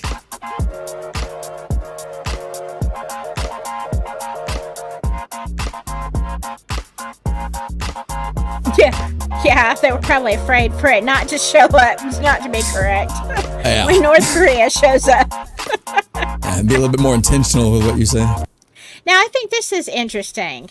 You know, you have one job. Which job. Attach side A and side B. Wait, which was side A? Sorry, when it was upside down, it looked like a B. I got confused. That's weird. Yeah. I don't know. Does that upside down? Yeah. Is there any conspiracy theorists in the crowd that's going to say that that was intentional and that it has like a hidden meaning? If so, wait, that's your French military right there. I mean, you know, like. But how often do the French like go to war or like use their military? Oh, I mean, I'm sure they've got one. I mean, you know, I'm sure they have one too. I'm just wondering if. Well, I don't know, but we're not even talking about war here. We're talking about a dang flag. When I mean, I'm just saying, you know. When you put it onto the thing that holds it, like the wire, like in the whole world, like literally the whole world is going to be watching you unfurl this flag. You don't think that you need to look at that like 100 times and make sure it's. Side up. Yeah, I mean that's a pretty big. It's hard to be like, they were nervous, or maybe they ran out of time. You know, maybe the guy who was bringing the flag was like, I left it on the bus, and then runs up there, and then like moments before they actually swap to the shot of the flag. They're like just rapidly taking it out of the package and like, just, I don't know. Just string it up. Nobody'll notice. It's got all the circles on it. I don't know that, but it is strange that would happen because, like, honestly, like, that's a very easy thing to not do by mistake. It So go up in 10 seconds. I mean, you have to look at it for a hot minute while you're putting it up. Yeah, exactly. yeah, that's another thing. Yeah. So could you Google the picture of what is this? What colors are on top? I mean, I don't know. quick, which side is right? Yeah, you would think, right? Okay. Yeah, but that makes me wonder, like, some of the symmetrical flags, how many times those have been accidentally displayed upside down, but you can't tell because, like, Japan's flag, just the dot. Well, that's true. Someone's how like, would you know? Anyway, sorry. But it's not offensive. Like, this is, again, you had one job. Again, one job. this is again, this is another pretty big faux pas, and so Yes.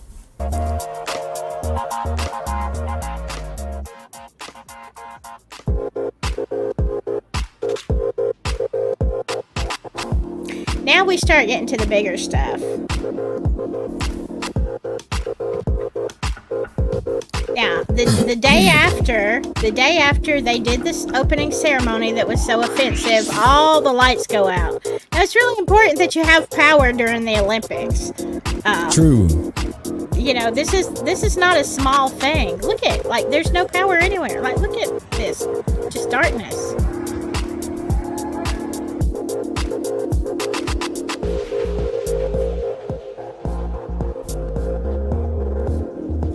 Now, as far as the attacks, is that something that happens during events like this? Unfortunately, yeah. But it still gets worse. So now people have been in the dark. A lot of people are upset with Parisians, with the French, all this kind of stuff. And then it's going to talk about... There's lights. It was just shot by the Game of Thrones and cinematographers. What? Dude, this Laura person has been on one. In chat. Okay. I love her. That's funny. Okay, so water pollution. Now, again, and I was talking to Jamboree about this. Like, they put billions of dollars in the river to make sure it's clean because, the Olympics, there's swimming going on. And then they have to cancel because even after they spent billions of dollars, it's polluted. Right? Like, this is, they didn't know, like, just last month, oh, hey, FYI, guys, y'all gonna be hosting the Olympics. You got 30 days. No, this has been going on for literally years and years to have everything perfect for the Olympics. And here, they have to cancel something because of the river pollution.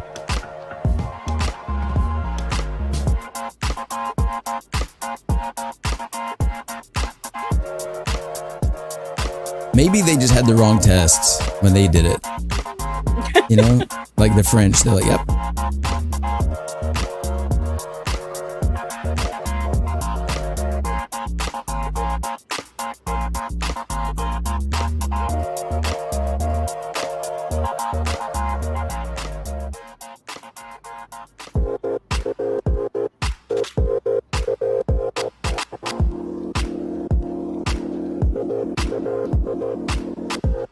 But there is a second one that came out, like, this was yesterday's, and then there is a second one. Let me go back to this. I mean, so I guess what people want to know is this coincidental? Is it just coincidental? I mean, yeah, you're right. The crime, the attacks, the stuff like that. That happens, that, like, they have to have really good security because this happens during huge events, especially the Olympics. It's happened before. But then, it's just like, it's a complete disaster. I mean, okay, there are a lot of things I'm thinking about. First of all, let's see, Melanie Lynn said a Christian who worked for the power company. I don't know. It'd be strange to be like, this is the hill I'm gonna die on. turning off the lights. I feel like if you worked for the power company and you were like that upset you're going to do something, I would do more than like, turn the brake off. But that's just me. I don't know. I don't know. Maybe I would think it too. I mean, I don't know. Something else. Okay, I know. So and I know this. I've seen this basically every year the Olympics comes to town or whatever. Crime rates spike because of the tourism. There's so many. If you're a pickpocket or you're a thief or whatever, or you like to mug people, it's a lot easier to do that with tourists because they may be on guard, but they don't know the area that well. They don't know what exactly to look out for a lot of times. And also, for some reason, people carry, valuables. They've got to stay sustained and, when they're on vacation or whatever. And so crime rates naturally go up a lot during the Olympics in whatever city it is. And then I believe, I actually can't see it. I think it was Daniel Price in chat. He said that France already has a very high crime rate. And so this could be this could literally only be a situation where it's getting eyes or publicity about this type of behavior because of the controversy and people are like looking at it more, as opposed to usual where crime rates are always do go up a lot. They always do. This isn't what I'm saying is that this isn't a causality kind of thing. This isn't like because of. It's just like that's just what it is. And then you could be saying that like, is it because people were mad about the opening event or whatever? I don't know.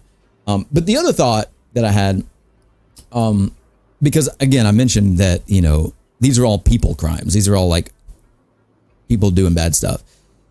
To the point that you mentioned earlier, is it if it is God just like taking his hands off the situation or whatever.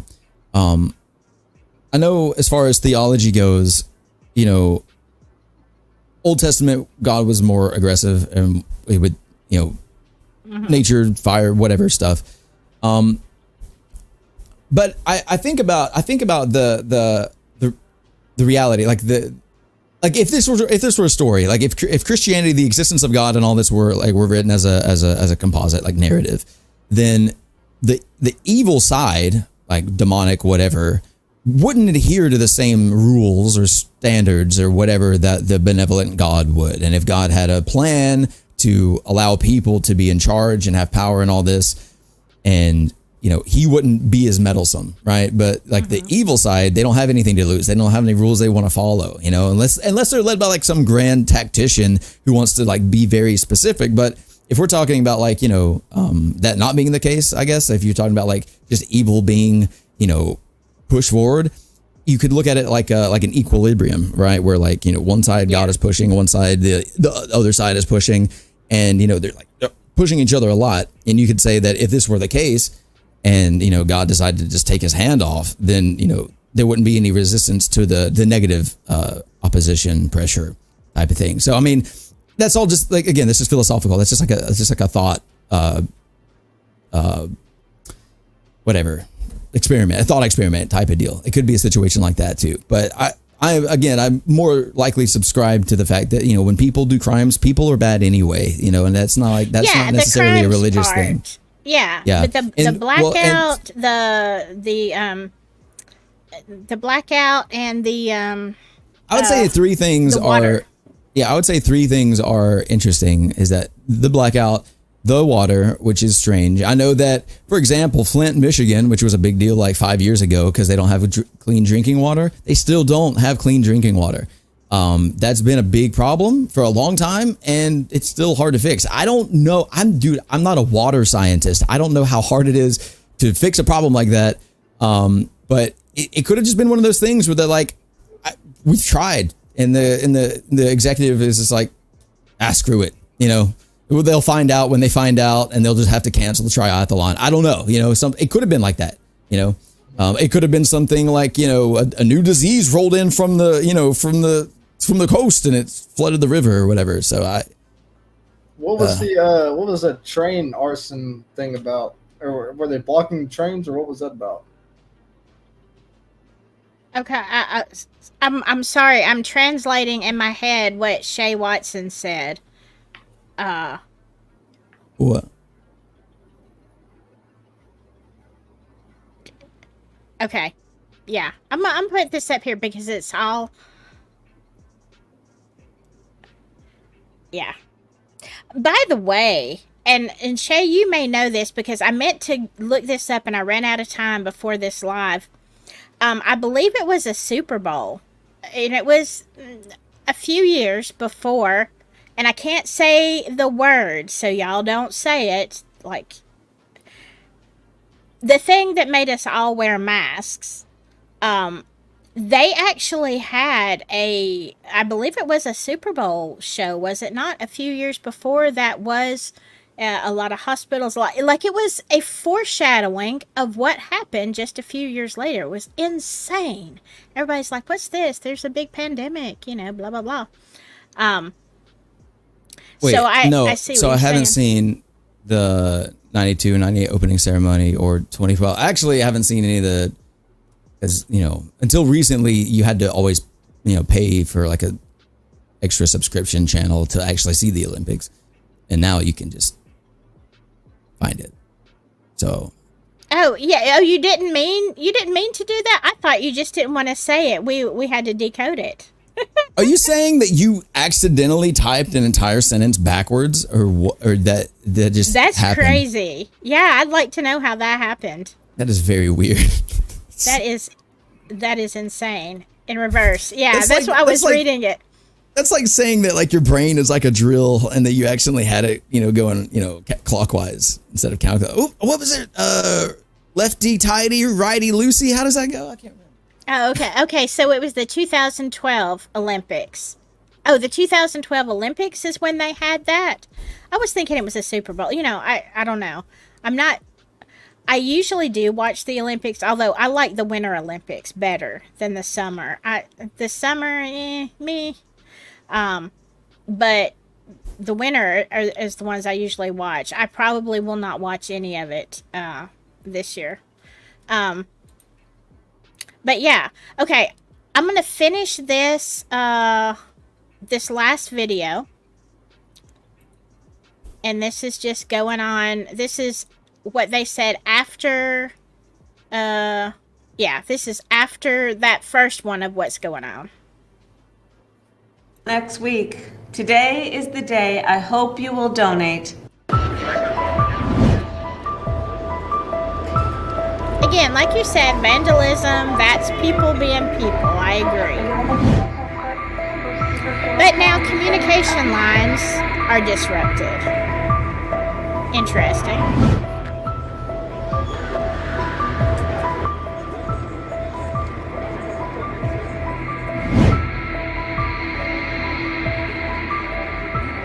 That's weird.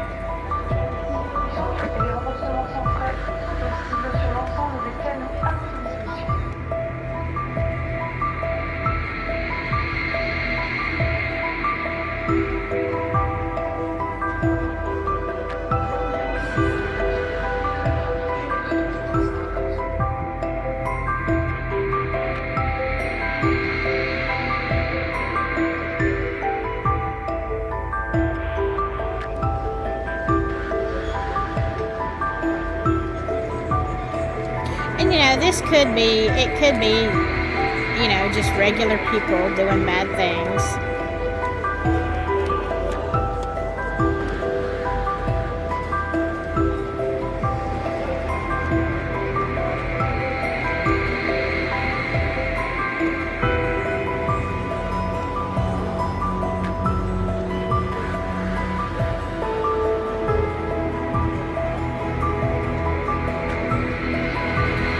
This is particularly worrying. Some of the stuff doesn't even seem beneficial to them. Right. It'd be one thing to pickpocket and stuff, but the planning explosives and stuff like that, it's like, who would want to cut off transportation to and from the Olympics and why? This is a weird thing. This is giving me that's not a random crime. People commit impulsive crimes for their own gain. That's an organized why would they put an explosive there in that place? That's just Yeah.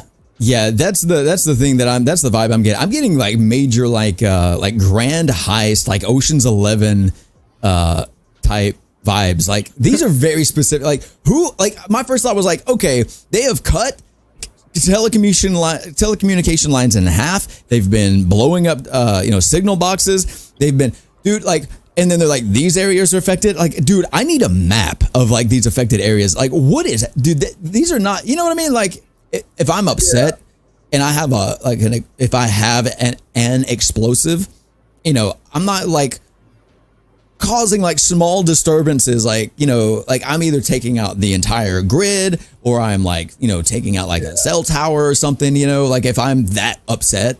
But like these are seems like weirdly specific. It almost seems like it has nothing to do with the Olympics though, because yeah, if they were going to take out some high-profile individuals, or say they wanted to block a team from being able to make it in time, or something ridiculous, or like the trains is like no, the teams aren't taking the trains, like high-profile individuals aren't taking the trains, so it almost is like they were just there's a group of people waiting for like maybe a terrorist group or something. I would hope not, but like waiting for just a big group of people to be in the same place, like that's all it is, and it really doesn't have anything to do with Olympics, but more like they're just trying to kill a bunch of people. I don't know. That's also another possibility, or it could be an organized crime. Yeah, I'm looking at something over here. I'm going to go to after this. This is still talking about the impact.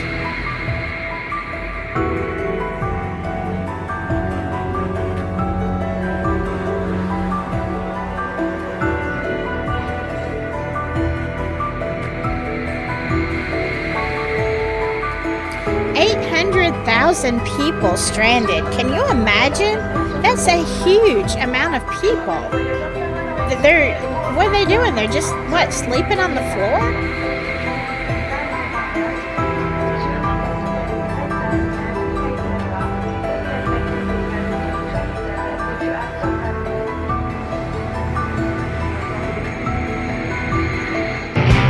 Have you guys ever been to a concert, like a show, a stadium, like a scrimmage or like a full blown, football game? Have you guys ever been to like an event where there is a lot of people? Yeah. You know what I mean? Yeah. That's always like at most like 60,000 people, like it's always definitely under 100,000. Yes. And that just said that 800,000 people were like boned. They're just like, we're stranded. Stranded in this. It's only like a week ago that the same thing happened because the internet went out worldwide or something, right? Yeah, something like that happened. Yeah. I missed it though. I guess I was asleep. Yeah, it was. Well, actually, we didn't lose our internet here. It might have got a little slower, but But I mean, no. And I was just looking at that live. They're having a lot of vandalism. Like I don't really know what's going on. It was a live stream. I started to watch some of it, but yeah. I mean, again, these things are always. Even when the Olympics, we had a situation here. But it's been back years ago now when the Olympics were in Atlanta. You had someone trying to blow things up. But usually you don't have all this stuff running rampant. And I guess what I'm saying is, okay, people plan bad things all the time. But what if? I mean, I'm just talking here. Postulating. What if? Yeah, I'm postulating. This is me postulating. What if these things wouldn't have happened if God had His hand on the situation? Would there be a difference, or is it because of God saying, "Hey, you know what? What do you mean had His hand on? Like intervened? Yes. Yeah. Well, wouldn't that kind of mess with free will and the cycle of free will? Well, it wouldn't mess with free will. It would. I mean, it would prevent. It would just be. Why doesn't God save dying babies. You know, I mean, like, that's the age old question. You know, like, Well, is that the question they ask? Is that the age old question? Yeah, Dying like, if babies, God- if what's God is- going on around here? God is so good. Why is he not? You know, like, why is everything so bad around me? You know, like. But I mean, a lot of times, I mean, look, there's not an answer for everything, but there have been many times that, you know, a crisis was averted because at the very last minute somebody was found. You know, it was a weird circumstance. Somebody was caught and arrested before they could do the thing. You know, but what, and you know, it can be God's intervention saying, hey, these people that are going to be affected in this, you know, they're my people. I love that you guys are kind of on two ends of this, like there's like this, like this seems implausible. And then you're like, but this is, you know, and then I'm kind of like, just like, kind of like, I have seen a lot of those situations where like, you know, foiled again, you know, like moments before disaster, you know, like, you kids, you know, they got caught or and there's a lot of documented cases where like grand, robberies or lots of stuff were about to take place and be underway. And like someone left their cell phone on at the wrong time or whatever. And, you know, and I'm not saying that any of that has anything to do with God at all. I'm just saying that like, there could be a pocket of like, you know, misunderstanding or not having enough information about like what is possible, what is influenceable by God and all this, that like it is like could it have also like it's almost like like not trackable, but yeah, I mean, like, how do you really like concretely discern between, or like exactly what is a miracle and what's coincidence? You know what I mean? It's almost like you have to be the individual to know. You know what I mean? Yeah. Yeah. And I mean, and that's go ahead. Well, I was just going to say to Daniel, I mean, talking about why would God punish, but that was the whole point. I mean, I don't think God not is punishing. Yeah, he's not longer, punishing, but it's like, if you don't want me here, then I'll take a step back. Yeah, and there's a couple of things that which I've been just watching chat. I love that you guys are talking about stuff. It makes me so happy. There's been a couple of things Daniel mentioned that it seemed like he didn't hear some of our like previous statements. He said earlier like a lot of Christians are upset because these people were in drag, and I don't think that that's the case. I don't think that's the problem. It's certainly not with me. I think that if they were like in business attire, it would still be very, very weird. Yes. Especially if the man's sphere or whatever had managed to find its way out of a business suit. But it's at the very least, it was very distasteful, and it's the worst venue and the worst situation and to be that way about. Like, that should be like one of the most sacred places to be respectful towards all groups, all cultures, all whatever, and that it wasn't, and that it is kind of, where anyway. But so that's another thing, is that it's this whole postulation, this whole idea, this whole whatever is not at all that God is striking down righteous fury against the heretics and the non-believers, brother. It's not about that at all. It's more like, if God is involved with the earth in some capacity and one city renounces it, says like, this is stupid, this is whatever. And then the idea is like, God's like, oh, okay, my bad. And he just stops being involved. And if it's all like a theory, that's all it is. It's like, is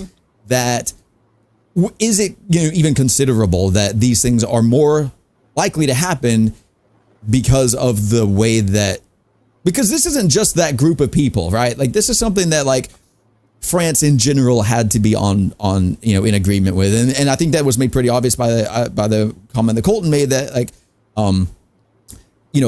advertisers and so forth, like and marketers, like they are spending a lot of money to be featured, and so they are going to be aware of the content that is to follow. And France is obviously whatever, they're like, going to be on the world stage. And so like their decisions are going to be intentional. And so this whole theory that like as a collective, this group decided that that's what they wanted to produce, then, you know, if it was especially pointed or mean-spirited towards a particular religion, if the god of that religion were involved, the theory being like, he just says, oh, okay. And he takes his hands off the situation. That's all it is. It's not about some, like I said, it's not some Old Testament, you know, fire and brimstone striking down the unbelievers or whatever. Right. I agree. I'm sorry. This this comment just got me. It just got me. I would love to see his official rankings after it's all said and done, where he plays. But like you said about the business suit, okay. And here's the thing, I don't think, if they had been, let's just say they had done a Last Supper with business suits and throwing money around the table, that would have been very offensive. Also, if they were directing it, you know, as the Last Supper, I think part of what I question about why the drag queens, you know, I don't have a problem. Who wants to dress like what? Like, I don't care. I really don't care. Yeah. But it almost seems to me that, okay, the nature of being a drag queen is to be a performer, an actor, a performer. So, you know, I think that is why it was even more offensive, because it's like, are you saying that this is all, that Christianity is an act, it's a show, it's a, you know, is that what you're saying that Christianity is? That feels like a little bit of a stretch to say that could have been the intended purpose, you know? I mean, and I think that if anything, it could have just been like, you know, I don't know. I mean, I wouldn't. I mean, even if it were true, I still wouldn't say that it were true, because that's like reaching into conspiracy levels. That's reaching into hidden intent of a display. And that's like, you can't calculate your feelings and your position based off of what someone else may have been thinking. You know what I mean? Like that, right. It's too far. But it just seems like a little, you know, like a little too big of a coincidence, you know, at a time where like, you know, like the whole discussion is so prevalent, you know, like, and you know, like the transgenderism and like their rights, and you know, that's more of a thing that's like debated in the Western world than anywhere else. And yeah, it is. I don't know, to me it just seems like a calculated attack, you know, like it just couldn't be a coincidence. Like there's just too many factors, you know, almost like the Trump shooting type thing, you know. It's just like it's not like a whoopsie daisy, we didn't see that kind of thing. Yeah. I see what you're saying, and I am choreographed, you know, like it's not like. I'm curious about something. So obviously people who are like, you know, very Christian and not very open-minded, or I'm not even saying open-minded, like just people, because people often find themselves in a belief system and they kind of form a shell around themselves.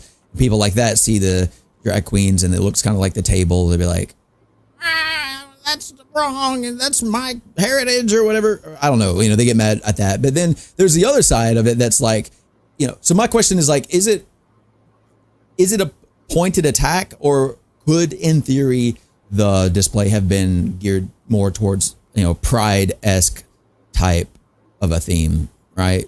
Because I certainly would, if I were performing like a psyop, I would definitely want to use, because in culture right now, it seems that there are within that community, because of the millennia of oppression or whatever, that kind of group is like the most accepted and it's pushed forward, and that's undeniable, because like every company in the world is using the pride flag for marketing. They're like, we support LGBT, whatever, we support that, we support all of it because it makes us money if you support us, so we're on your side, you know. Like, it's not like CEOs of companies aren't thinking like, what do I think about transgenderism, what do I think about, you know, gay people's rights. They don't care. They would never care, but they do care about what makes them money. And so there's a lot of, you know, that just marketing, using, literally exploiting, you know, gay activism or whatever for a profit. And so my question is like, could that school of thought be, you know, a reason why these type of characters were chosen to be portrayed in the way that they were, you know, because it's like more, you know, accepted or be more praised or whatever. And do you also, and if it is a pointed attack, like how much of that symbolic imagery was intentional as like as a direct contender to like traditional conservative Christian values or whatever? Okay, well, take it this way. What if they had portrayed Islam, okay? And what if they had put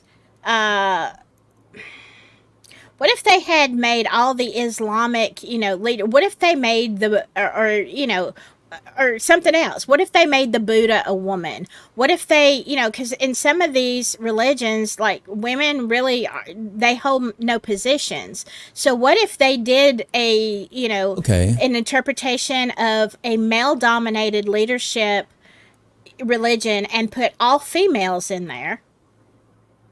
And they don't even have to be drag queens. Okay, just females. That would be highly offensive to them. If the core tenets of that religion were in direct opposition to this, what's being portrayed, right? And I mean, typically Unique says, or at least on the surface, right? Because I don't know that Christianity. It's a big religion, and a lot of people yell about it, but I really don't think like being gay or being whatever is actually super involved with the core tenets of Christianity. In fact, there's like a couple of verses that say it's wrong to have, you know, relations of the same gender, but it also says a lot of things are wrong that, you know, that we also do, you know, outside of wedlock, or, you know, not tithing, you know what I mean? And, you know, those aren't, you know, contentious like cultural things, but like, I'm pretty sure that there are religions that are much more inherently homophobic, even if not that some radical Christians are more aggressive about it. I believe, if I'm not mistaken,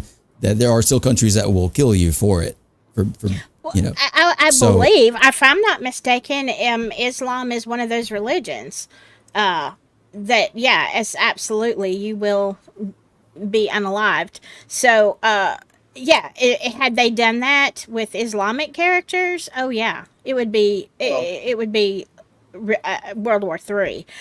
Typically, Unique says it's their culture. They're way more open than us. And I agree. Yes, they are. It is their culture. And I don't have a problem with it. Okay. I don't have a problem with it in any way except that this is like, and because you didn't hear what we said in the very beginning about it being inclusive, and, you know, it's like unity. The whole point of the games is to bring world unity and, you know, that kind of stuff, love. And so had they had just another kind of choreographed show with drag queens, nobody would have said anything, you know, like, well, look, this is Paris. This is, you know, they're very open about this. It's the fact that it made it divisive because of what they did. You think, why do you think was the reason they would choose Christianity, you know? Like, I mean, you know, do you think it's because Christians don't stand up for anything, you know, or do you? Are you saying, do you think that they chose them? A lot of it. You said, are you asking, do you think that they chose them because they're an easy target kind of thing, or? Yeah, I mean, well, yeah, kind of. Yeah, easy target. Possibly. I find it. I don't know. Or do you think there's a difference? But if that were the reason, I guess, like, what? I guess my question really is like, what is it that they actually even wanted to say? You know, like, we were like, you mentioned like, could it have meant that, you know, whatever? But like what was the what was the? I mean, it was like, we're all equal. You know, was it because of the feast of I can't pronounce the name, Dionysus. Mm-hmm. Yeah, like, and it just I I mean, was it just like a strange parallel to draw? Like it's a feast, and then there was the Lord's Supper, and then that was it. Was that the whole point? Or like I don't. You know what I'm saying? Was that the intended? It was very murky to me. Because it felt excessive. I think I think a big thing that that bothers me a little bit is that if that were the only, you could say that exact same thing in a much more repressed, like not having not popping dome next to children or whatever, because like that's a thing, and it's weird to me, and it felt like if that's the point you wanted to make, like, okay, rad, go for it, but like it just felt like too overt, like very excessive. You know what I mean? You ever read a story that you're like really invested in, and then they just describe this one scene, and it's like, why did you write all that? Like that's so unnecessary. Like I got it in the beginning. I'm glad Lara brought this up because I meant to. Dionysus was, first of all, Dionysus, of all of the gods of the Romans and Greeks, whatever, they changed names, but he was a lesser god. He was weak, and he was the god of wine. I don't know if I can say, we'll just say debauchery. Yes, debauchery, and it was very sexual. Many people involved in the same situation. That should be two. Okay. So it's almost like, to me, watching that, it's like, okay, we're mocking Christianity, and but what we're serving you is debauchery. Like, let's mock Christianity, but here is your actual God, the God of perversion. Again, I only, which I wish I had been able to find a source. I heard tell, an old traveler told me on his way through town that one of the performers of the event had mentioned that the scene with the table was in fact intended to yeah, Kolton told us that. I thought I said that. I couldn't find a source for it, but I thought I said that. It doesn't matter. Okay, well, whatever. The point being is that they had mentioned, they had said that was the intent, and that there wasn't anything wrong with it. They didn't think that it was anything, but that was the symbolism, the parallel that they were attempting to draw with that imagery. But so knowing that much, at least if that's true, which again I couldn't find a source. It was like an interview apparently that they said that.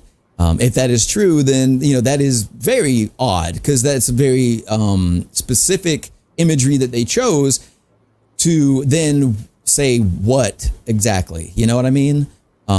Were the women in drag a necessity? Was it that just part of like the imagery of the god itself? Because that's also kind of strange to me too, I think, right? Like if this god is the god of like debauchery, perversion, or whatever, like group dancing, horizontal group dancing, it's weird to me that they would wrap up the whole agenda, like like people in drag. It's weird that they would wrap that up into it, like that's part of it. To me, that would be to make that assumption feels like that would be offensive to me, like if I were a gay person, even, because it's like that's also making assumptions. That's kind of strange to me that like that's what I'm about, that's like the whole thing, it's like that's kind of bizarre to me. Yeah. I don't really get that either, because you could have used all men, you could have used all women, you could have done anything, but it's a very kind of specific choice. You could have used all transgender men or women or whatever, but it's, I don't know, it's just like, because it's almost like a mockery of the art of dragging. Even it's like yeah. This. It's just I just don't get it. You know what I mean? I consume a lot of like media and art, and I love the like thoughts and stuff. But I just don't really see like what were they trying to say? Like what was the parallel that was attempted to be drawn? Like what other conclusion were we supposed to come to? Or was it just like, or are we expected to believe that they just knew a bunch of queens and they said, hey, you guys want to party on the stage? It's like what? Yeah, I don't know. Like they were just available. Like what's the What's the deal? No, You know what I mean? it was very well. It was very much constructed, like Colton said. I mean, the choreography and the stuff, and like, look, they literally. This is such a big event, and I know y'all don't remember when the Olympics. I don't even know if y'all were born when the Olympics were. I don't know. Can't remember the year. But when the Olympics were in Atlanta, like there were so many years of preparations and stuff. And when you get to the part of the opening ceremonies, like that is like the grand show. So it's not like, you're like, hey, y'all want to come on stage? No, this was planned for a very long time. And what the message was, I don't know. I really don't know. What's particularly concerning about, again, I love giving the benefit of the doubt, right? Because I think there's a lot of room for error. There's a lot of room for mistakes, or like, again, faux pas, where you like didn't quite understand the cultural context or just made a poor design choice or whatever. But what is also very particularly concerning about that, also, it was 96, by the way, when it was in Atlanta. Oh, okay.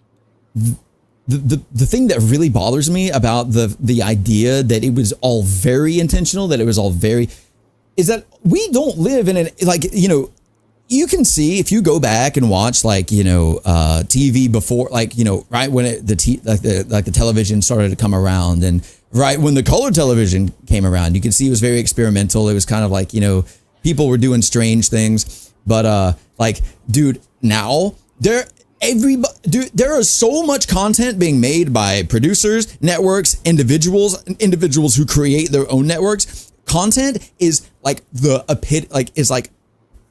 core of culture right now. Okay, so it is very bothersome to say that like this could have even feasibly been like accidental, or that even parts of it could have been accidental, because production is like king in this society worldwide. Yeah. Production is king. And so it's very concerning. Like, I love the benefit of the doubt. I love oopsie daisies scenarios, but like it can't possibly have been. And in any sense, to my knowledge or my expectation, even to a degree, every individual movement of every character should have been very specific, precise, rehearsed about 100 times, because all production is that way these days. It's beyond science. It's very, very particular. So whatever was the point, it couldn't have possibly been like misconstrued or whatever. That's what I'm saying. It's all scripted. It's all rehearsed. And there's every performer in the world would love, it's like playing at the Super Bowl, like everybody wants to play that spot, and they choose a specific group of individuals, which, this reason they chose drag queens, for their obvious reasons of wanting to promote that's okay. And I have my own opinions, I guess, against that, which, aren't necessarily accepted on the internet. I don't believe it's a good thing, and the idea that teaching everyone that we're all equal, and like we're all equal as human beings, but the things you do separate you. You know what I mean? Like, we're not all equal. Like when it comes to like being a piece of shit or not being a piece of shit. Like being a good person. Like true. And on top of that, we all have fundamental rights, but the choices you make with those rights certainly. People I'm not gonna say like that. Like, people obviously have their sexual preferences, but to like make your whole identity based on like your most primitive instinct of just like your sexual preference, that's just ridiculous. And then I also agree with that a lot. It's so weird to me, man, which I don't, I'm not going to harp on it, but like, I don't, it's. Well, but on top of that, like, this is my opinion. Like, I feel like maybe, like a lot of people are in like, that have like these weird, you could say like sexual kinks or whatever. Like a lot of them been through like, like traumatic events, when they were younger, and people that need, like people that go through things, and like, that have real life problems, to tell them that you're okay the way you are, like that doesn't help anyone. You know what I mean? Like someone that has like real problems, they need to hear like, like you're not okay. Like like there are things you can do to make your situation better. And like to just That's a hard truth. That's a tough pill to swallow. But I think that is also true. I agree that people should feel safe in society to an extent. I don't think that people should be attacked or ostracized for the way they feel or the things that they, desire. But I also don't think that people should be told that everything that they do desire is, helping them, like not even that it's okay. That's not even the question. Like people should be told if the things that they want or desire or chase are beneficial to them or not. You know what I mean? I mean, that's like, to your point, like it could be about, preference. It could be about a great plethora of things. I met a homeless fella. He's 2 years younger than me. He wants to be a rapper and that's all he wants to be, but he doesn't practice. He doesn't, whatever. He's been homeless for years, he says, and all this. He is dead set on his choices and what he's going to do. Okay. But he also has the support of his family if he would just not even like he's not entering a cult, joining his family and accepting help. He's not throwing his life away. He's not changing who he is fundamentally. He just has all he would need to do is accept that like where I am now, there's in some capacity needs to have change. And ideally even he would accept that as a form of humility. I'm not absolutely perfect. Things could be different. And then those two ideas could meld. You can change slightly, and then your passions and desires can meld into something even better or greater or more beneficial to you. And the culture now is in a way where it's like, I don't know why people are like, it is so like damaging to people to be like, don't worry, you are perfect the way you are. Because I'm not, no one is. Two people need to grow as they become older, as they have experiences. And if something is damaging to the psyche or your life or anything, preferences or not, whatever, you should be made aware of that, So yeah, I agree with that. The idea that you're evil if you speak out against it is, like that Christians are the hate group, that they go around just showing hate against. I know some of them do. I mean, there's radicals on, in every group. But, I mean, I forgot what I said. Well, I mean, no, I think anything done, no matter what you believe in, anything done and born in hatred is sin. I don't care if you're holding a Christian sign. If you are being evil to somebody, I mean, that's not the way Jesus would have handled it. So, I mean, they don't even know. And in my opinion, the Christians who do that kind of stuff, they're not Christ-like. They're not Christians. I don't know what they are. But that is definitely not, the thing. And I think that part of when you ask the question, Kolton, why did they choose Christianity? I think yes, because Christians don't speak out enough, and it's all we tend to let things go. I think there is a very great hatred of Christianity. For the same that people hate Christians for the same reasons that the Romans hated Christians.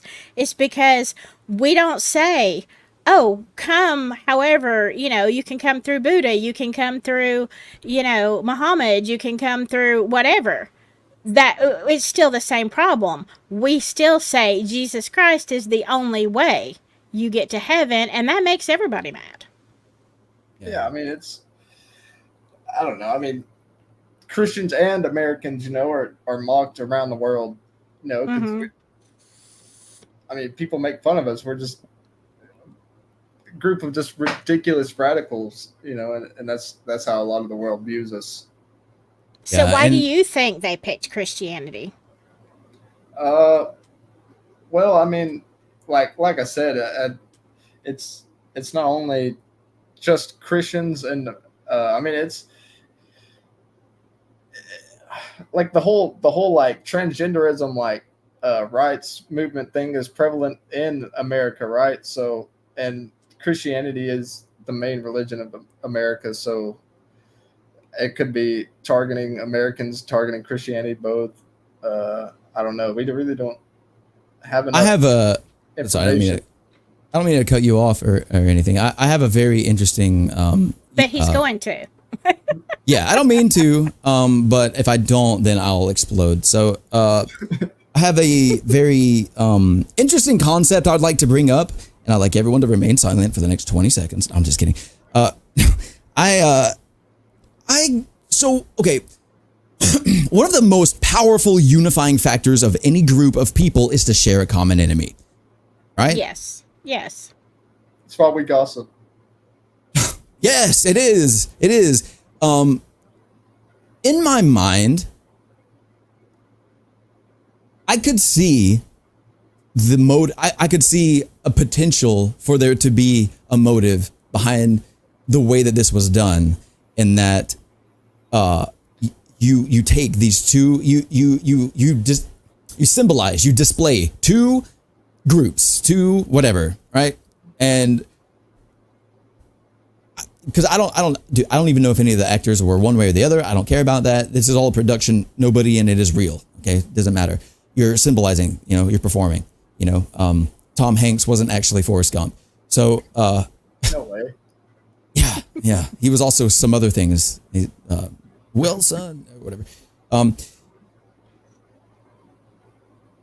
I think potentially the idea could have been to even subliminally slightly, like not outright say it, because obviously you can't do that if you're trying to you can't outright denounce a group because that's wrong or whatever, and people would outcry. I think it's possible that the idea somehow could have been filtered through that you take these two groups that are symbolizing certain ways of life.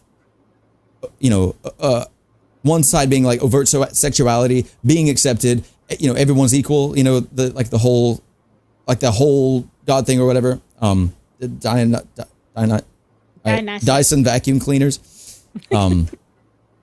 That's his whole stance. That's his whole podium. That's his whole whatever.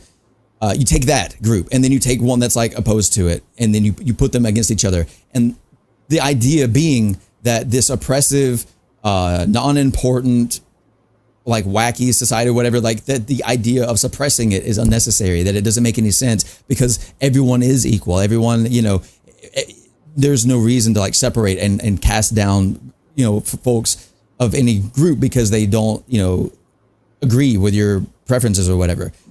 And the idea being that to create a common enemy against the oppressors, against the tradition keepers, the ones holding us in the regressive area that are keeping us from progression and all that.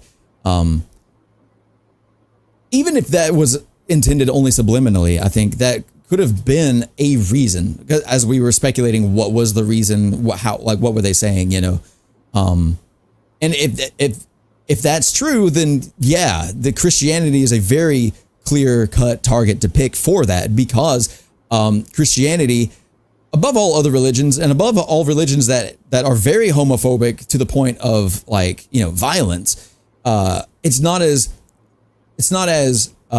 media portrayed as the hatred of the queer community by Christians is, with things like the Westboro Baptist Church and all the stuff. There's a lot more of that in the forefront of people's minds when it comes to Christianity than it may be for Islam, for example. At least in the Western world. I actually don't know what Twitter looks like in Europe because I don't live there, so I could be wrong about that. But I would say that if I were in charge of this and I were creating a whole thing, that Christianity would be at the top of my list for picks to represent this group, because not because they're going to fight back or whatever, but because it is traditionally the most thought of group in this regard, in this traditionalist, whatever. And it's easily recognizable. There's a lot of information about, even people who aren't Christians, don't have a lot of experience with Christianity.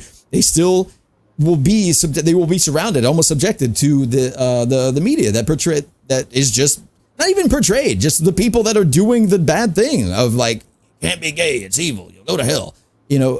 There's just a lot of that around. And so it's very easy to say that the lowest common denominator of person would probably recognize the parallel between Christianity and that school of thought, and that, they see the drag queens and all this, and they hear the lyrics of the God or whatever, and they see that school of thought. They put them in contention. And the theory then being that now, too, we're in a state of society where queer activism and all this is very, very accepted. It is like, it is solid, right? Like, whatever, you know what I'm saying? So you hold that up in a light, and then you put anything against it, this is going to be looked at negatively. It doesn't matter what it is. If it is in opposition to the culturally accepted standard, then it doesn't matter what you put up against it. If you manage to portray it in a way where they are in contention with each other, then the thing that is accepted and the thing that isn't accepted, it's going to do a little bit of this. You're going to see this in a darker light or whatever reason.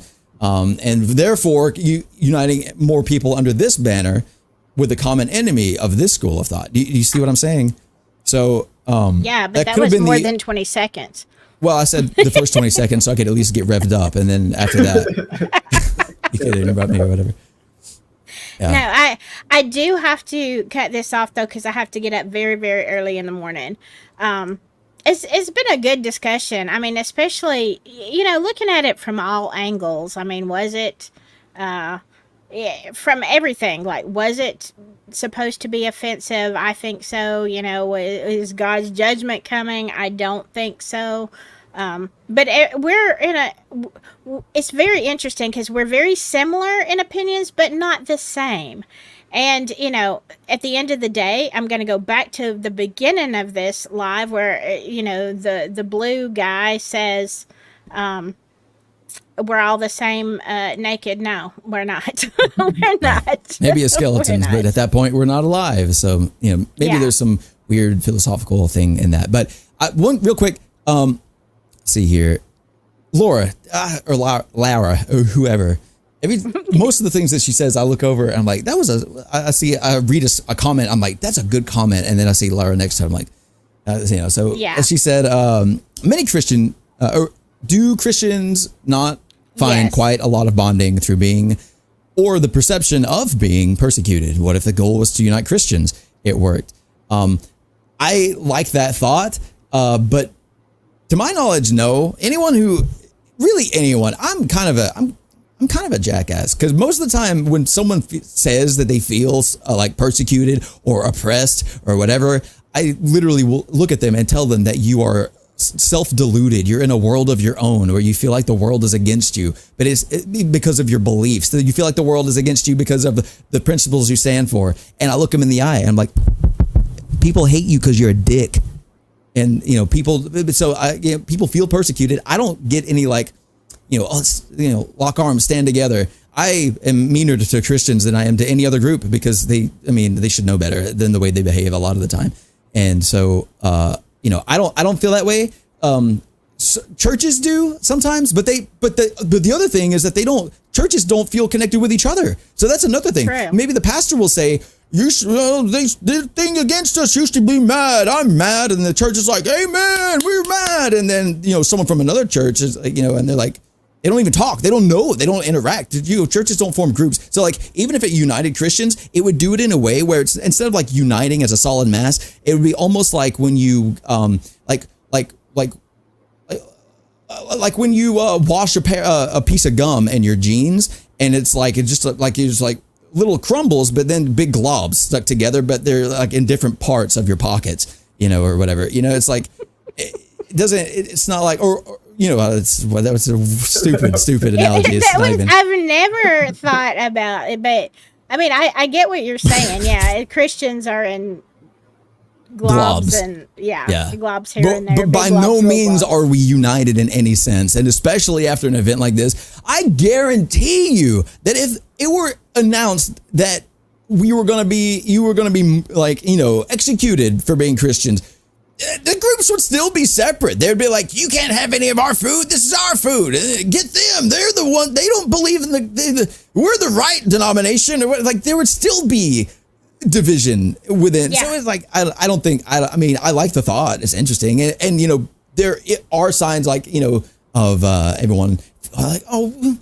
everyone hates Christians because we're right. And, they want to band together, but no, I don't think so. And even in that little pocket that they are, they're still so segregated that it's a non-secret. It doesn't matter. So What do you think? What are your closing thoughts, Kolton? I agree. No, I appreciate I appreciate you having Good. me on. I'm not a YouTuber or anything, but I enjoyed the discussion. Well, you kind of are a YouTuber, just kind of in a different way. But I mean, no. Do you think? Let me just ask you both this last question. Do you think? Because yes, we are divided. Do you think that boycotting is a good way to protest that maybe we can all agree on? Yeah, it'll hurt the athletes and all that in some ways, but I think that it's important to do it because if for no other reason, the Olympics are a time where the world should seek to unite and to purposefully create division in a display in that event is unbelievably despicable, disgusting. It's vile to do. It's the worst platform to use to do that. And it's sickening, really, to decide that that's where you're going to make your stand and create division is in the one event that the world agrees should unite the world. It's anti-human. It's literally against humanity itself. It's absurd. It's absurd and should be illegal, but also like at least punished in some way. Yeah. What do you think, Kolton? Should we boycott? Yeah, but I like the sad said, I just don't see it happening. I mean, I would love to, I like to entertain the thought, but Yeah. Well, I mean, I think you can get more Christians on board to say, let's boycott the products, the sponsors, let's not watch the Olympics, whatever. and there's been a lot of situations, I mean, Nike and Adidas, and I mean, just every big company in the world, is like I said, it seems like everybody's been exposed for these same things. So Yeah. But I mean, I think The that's same things meaning what exactly? I just wanted to clarify or no. I mean, well, like mockery of Christians or Christian beliefs, or yeah. I mean, it's not the first time. Yeah. And that's another annoying thing is that like people are upset, but nothing's going to happen. And most folks know that nothing's going to happen. Well, which is another reason I would pick Christianity, because what are they going to do about it? Well, but here's the thing of that's not really true about the boycotting of things because especially the conservatives, they have boycotted a lot of things in the last few years. Because of whether it had to do with someone. I guess it didn't matter when it came to, I mean, like, it's just it didn't matter when it came to Nike and Adidas because conservatives don't wear athletic clothing, huh? You don't find those guys at the gym very often, do you?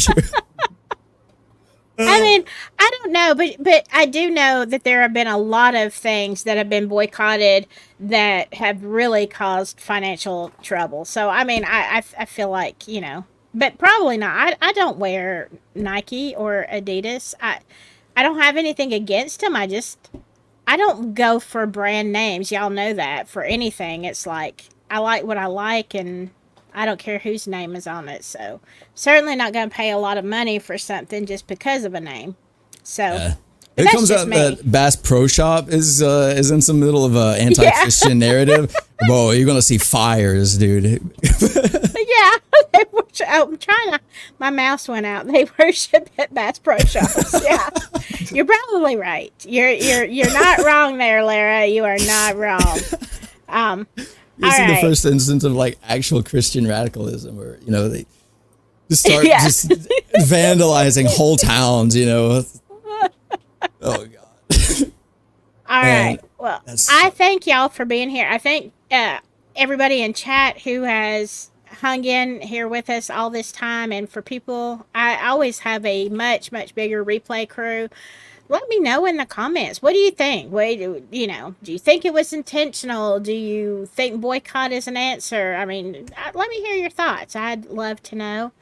Thank you, Bungler, And thank you, Kolton, for being here and adding to this. And I could go on. I just can't go on because I got to go to bed. Got to get up at 3:30. So Yeah, I'd love to go on too, but you know, it is what it is. We can save it for Kolton, another night. This has been fun. Some of the things that Kolton brought up and asked and stuff were very fun to think about, and I love that the two of you don't really hard agree on a lot of things, and I love to be in the middle of it. You know what I mean? I love that. So I really enjoy it. You love to argue. You'd argue with a tree stump. If it had something stupid to say, yeah. Yeah. Everything. Yeah, but the thing is, everything that you don't agree with is stupid. That's the whole thing, right? Yeah. What's funny about that though is that I don't think I'm right about anything. So I love having my mind changed. That's why I argue. But that's a whole other. Yes, that is a personality abnormality with you. But anyway. Anyway, thank y'all for being here. Thank everybody for being here. And I will see you. I don't know what I'm doing, when. But y'all stay safe out there. Think about it. Whatever you do, just stay silky. Okay? Bye-bye. You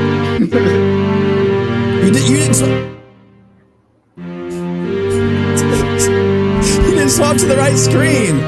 I looked back. Oh, no. You fool! You made me look silly.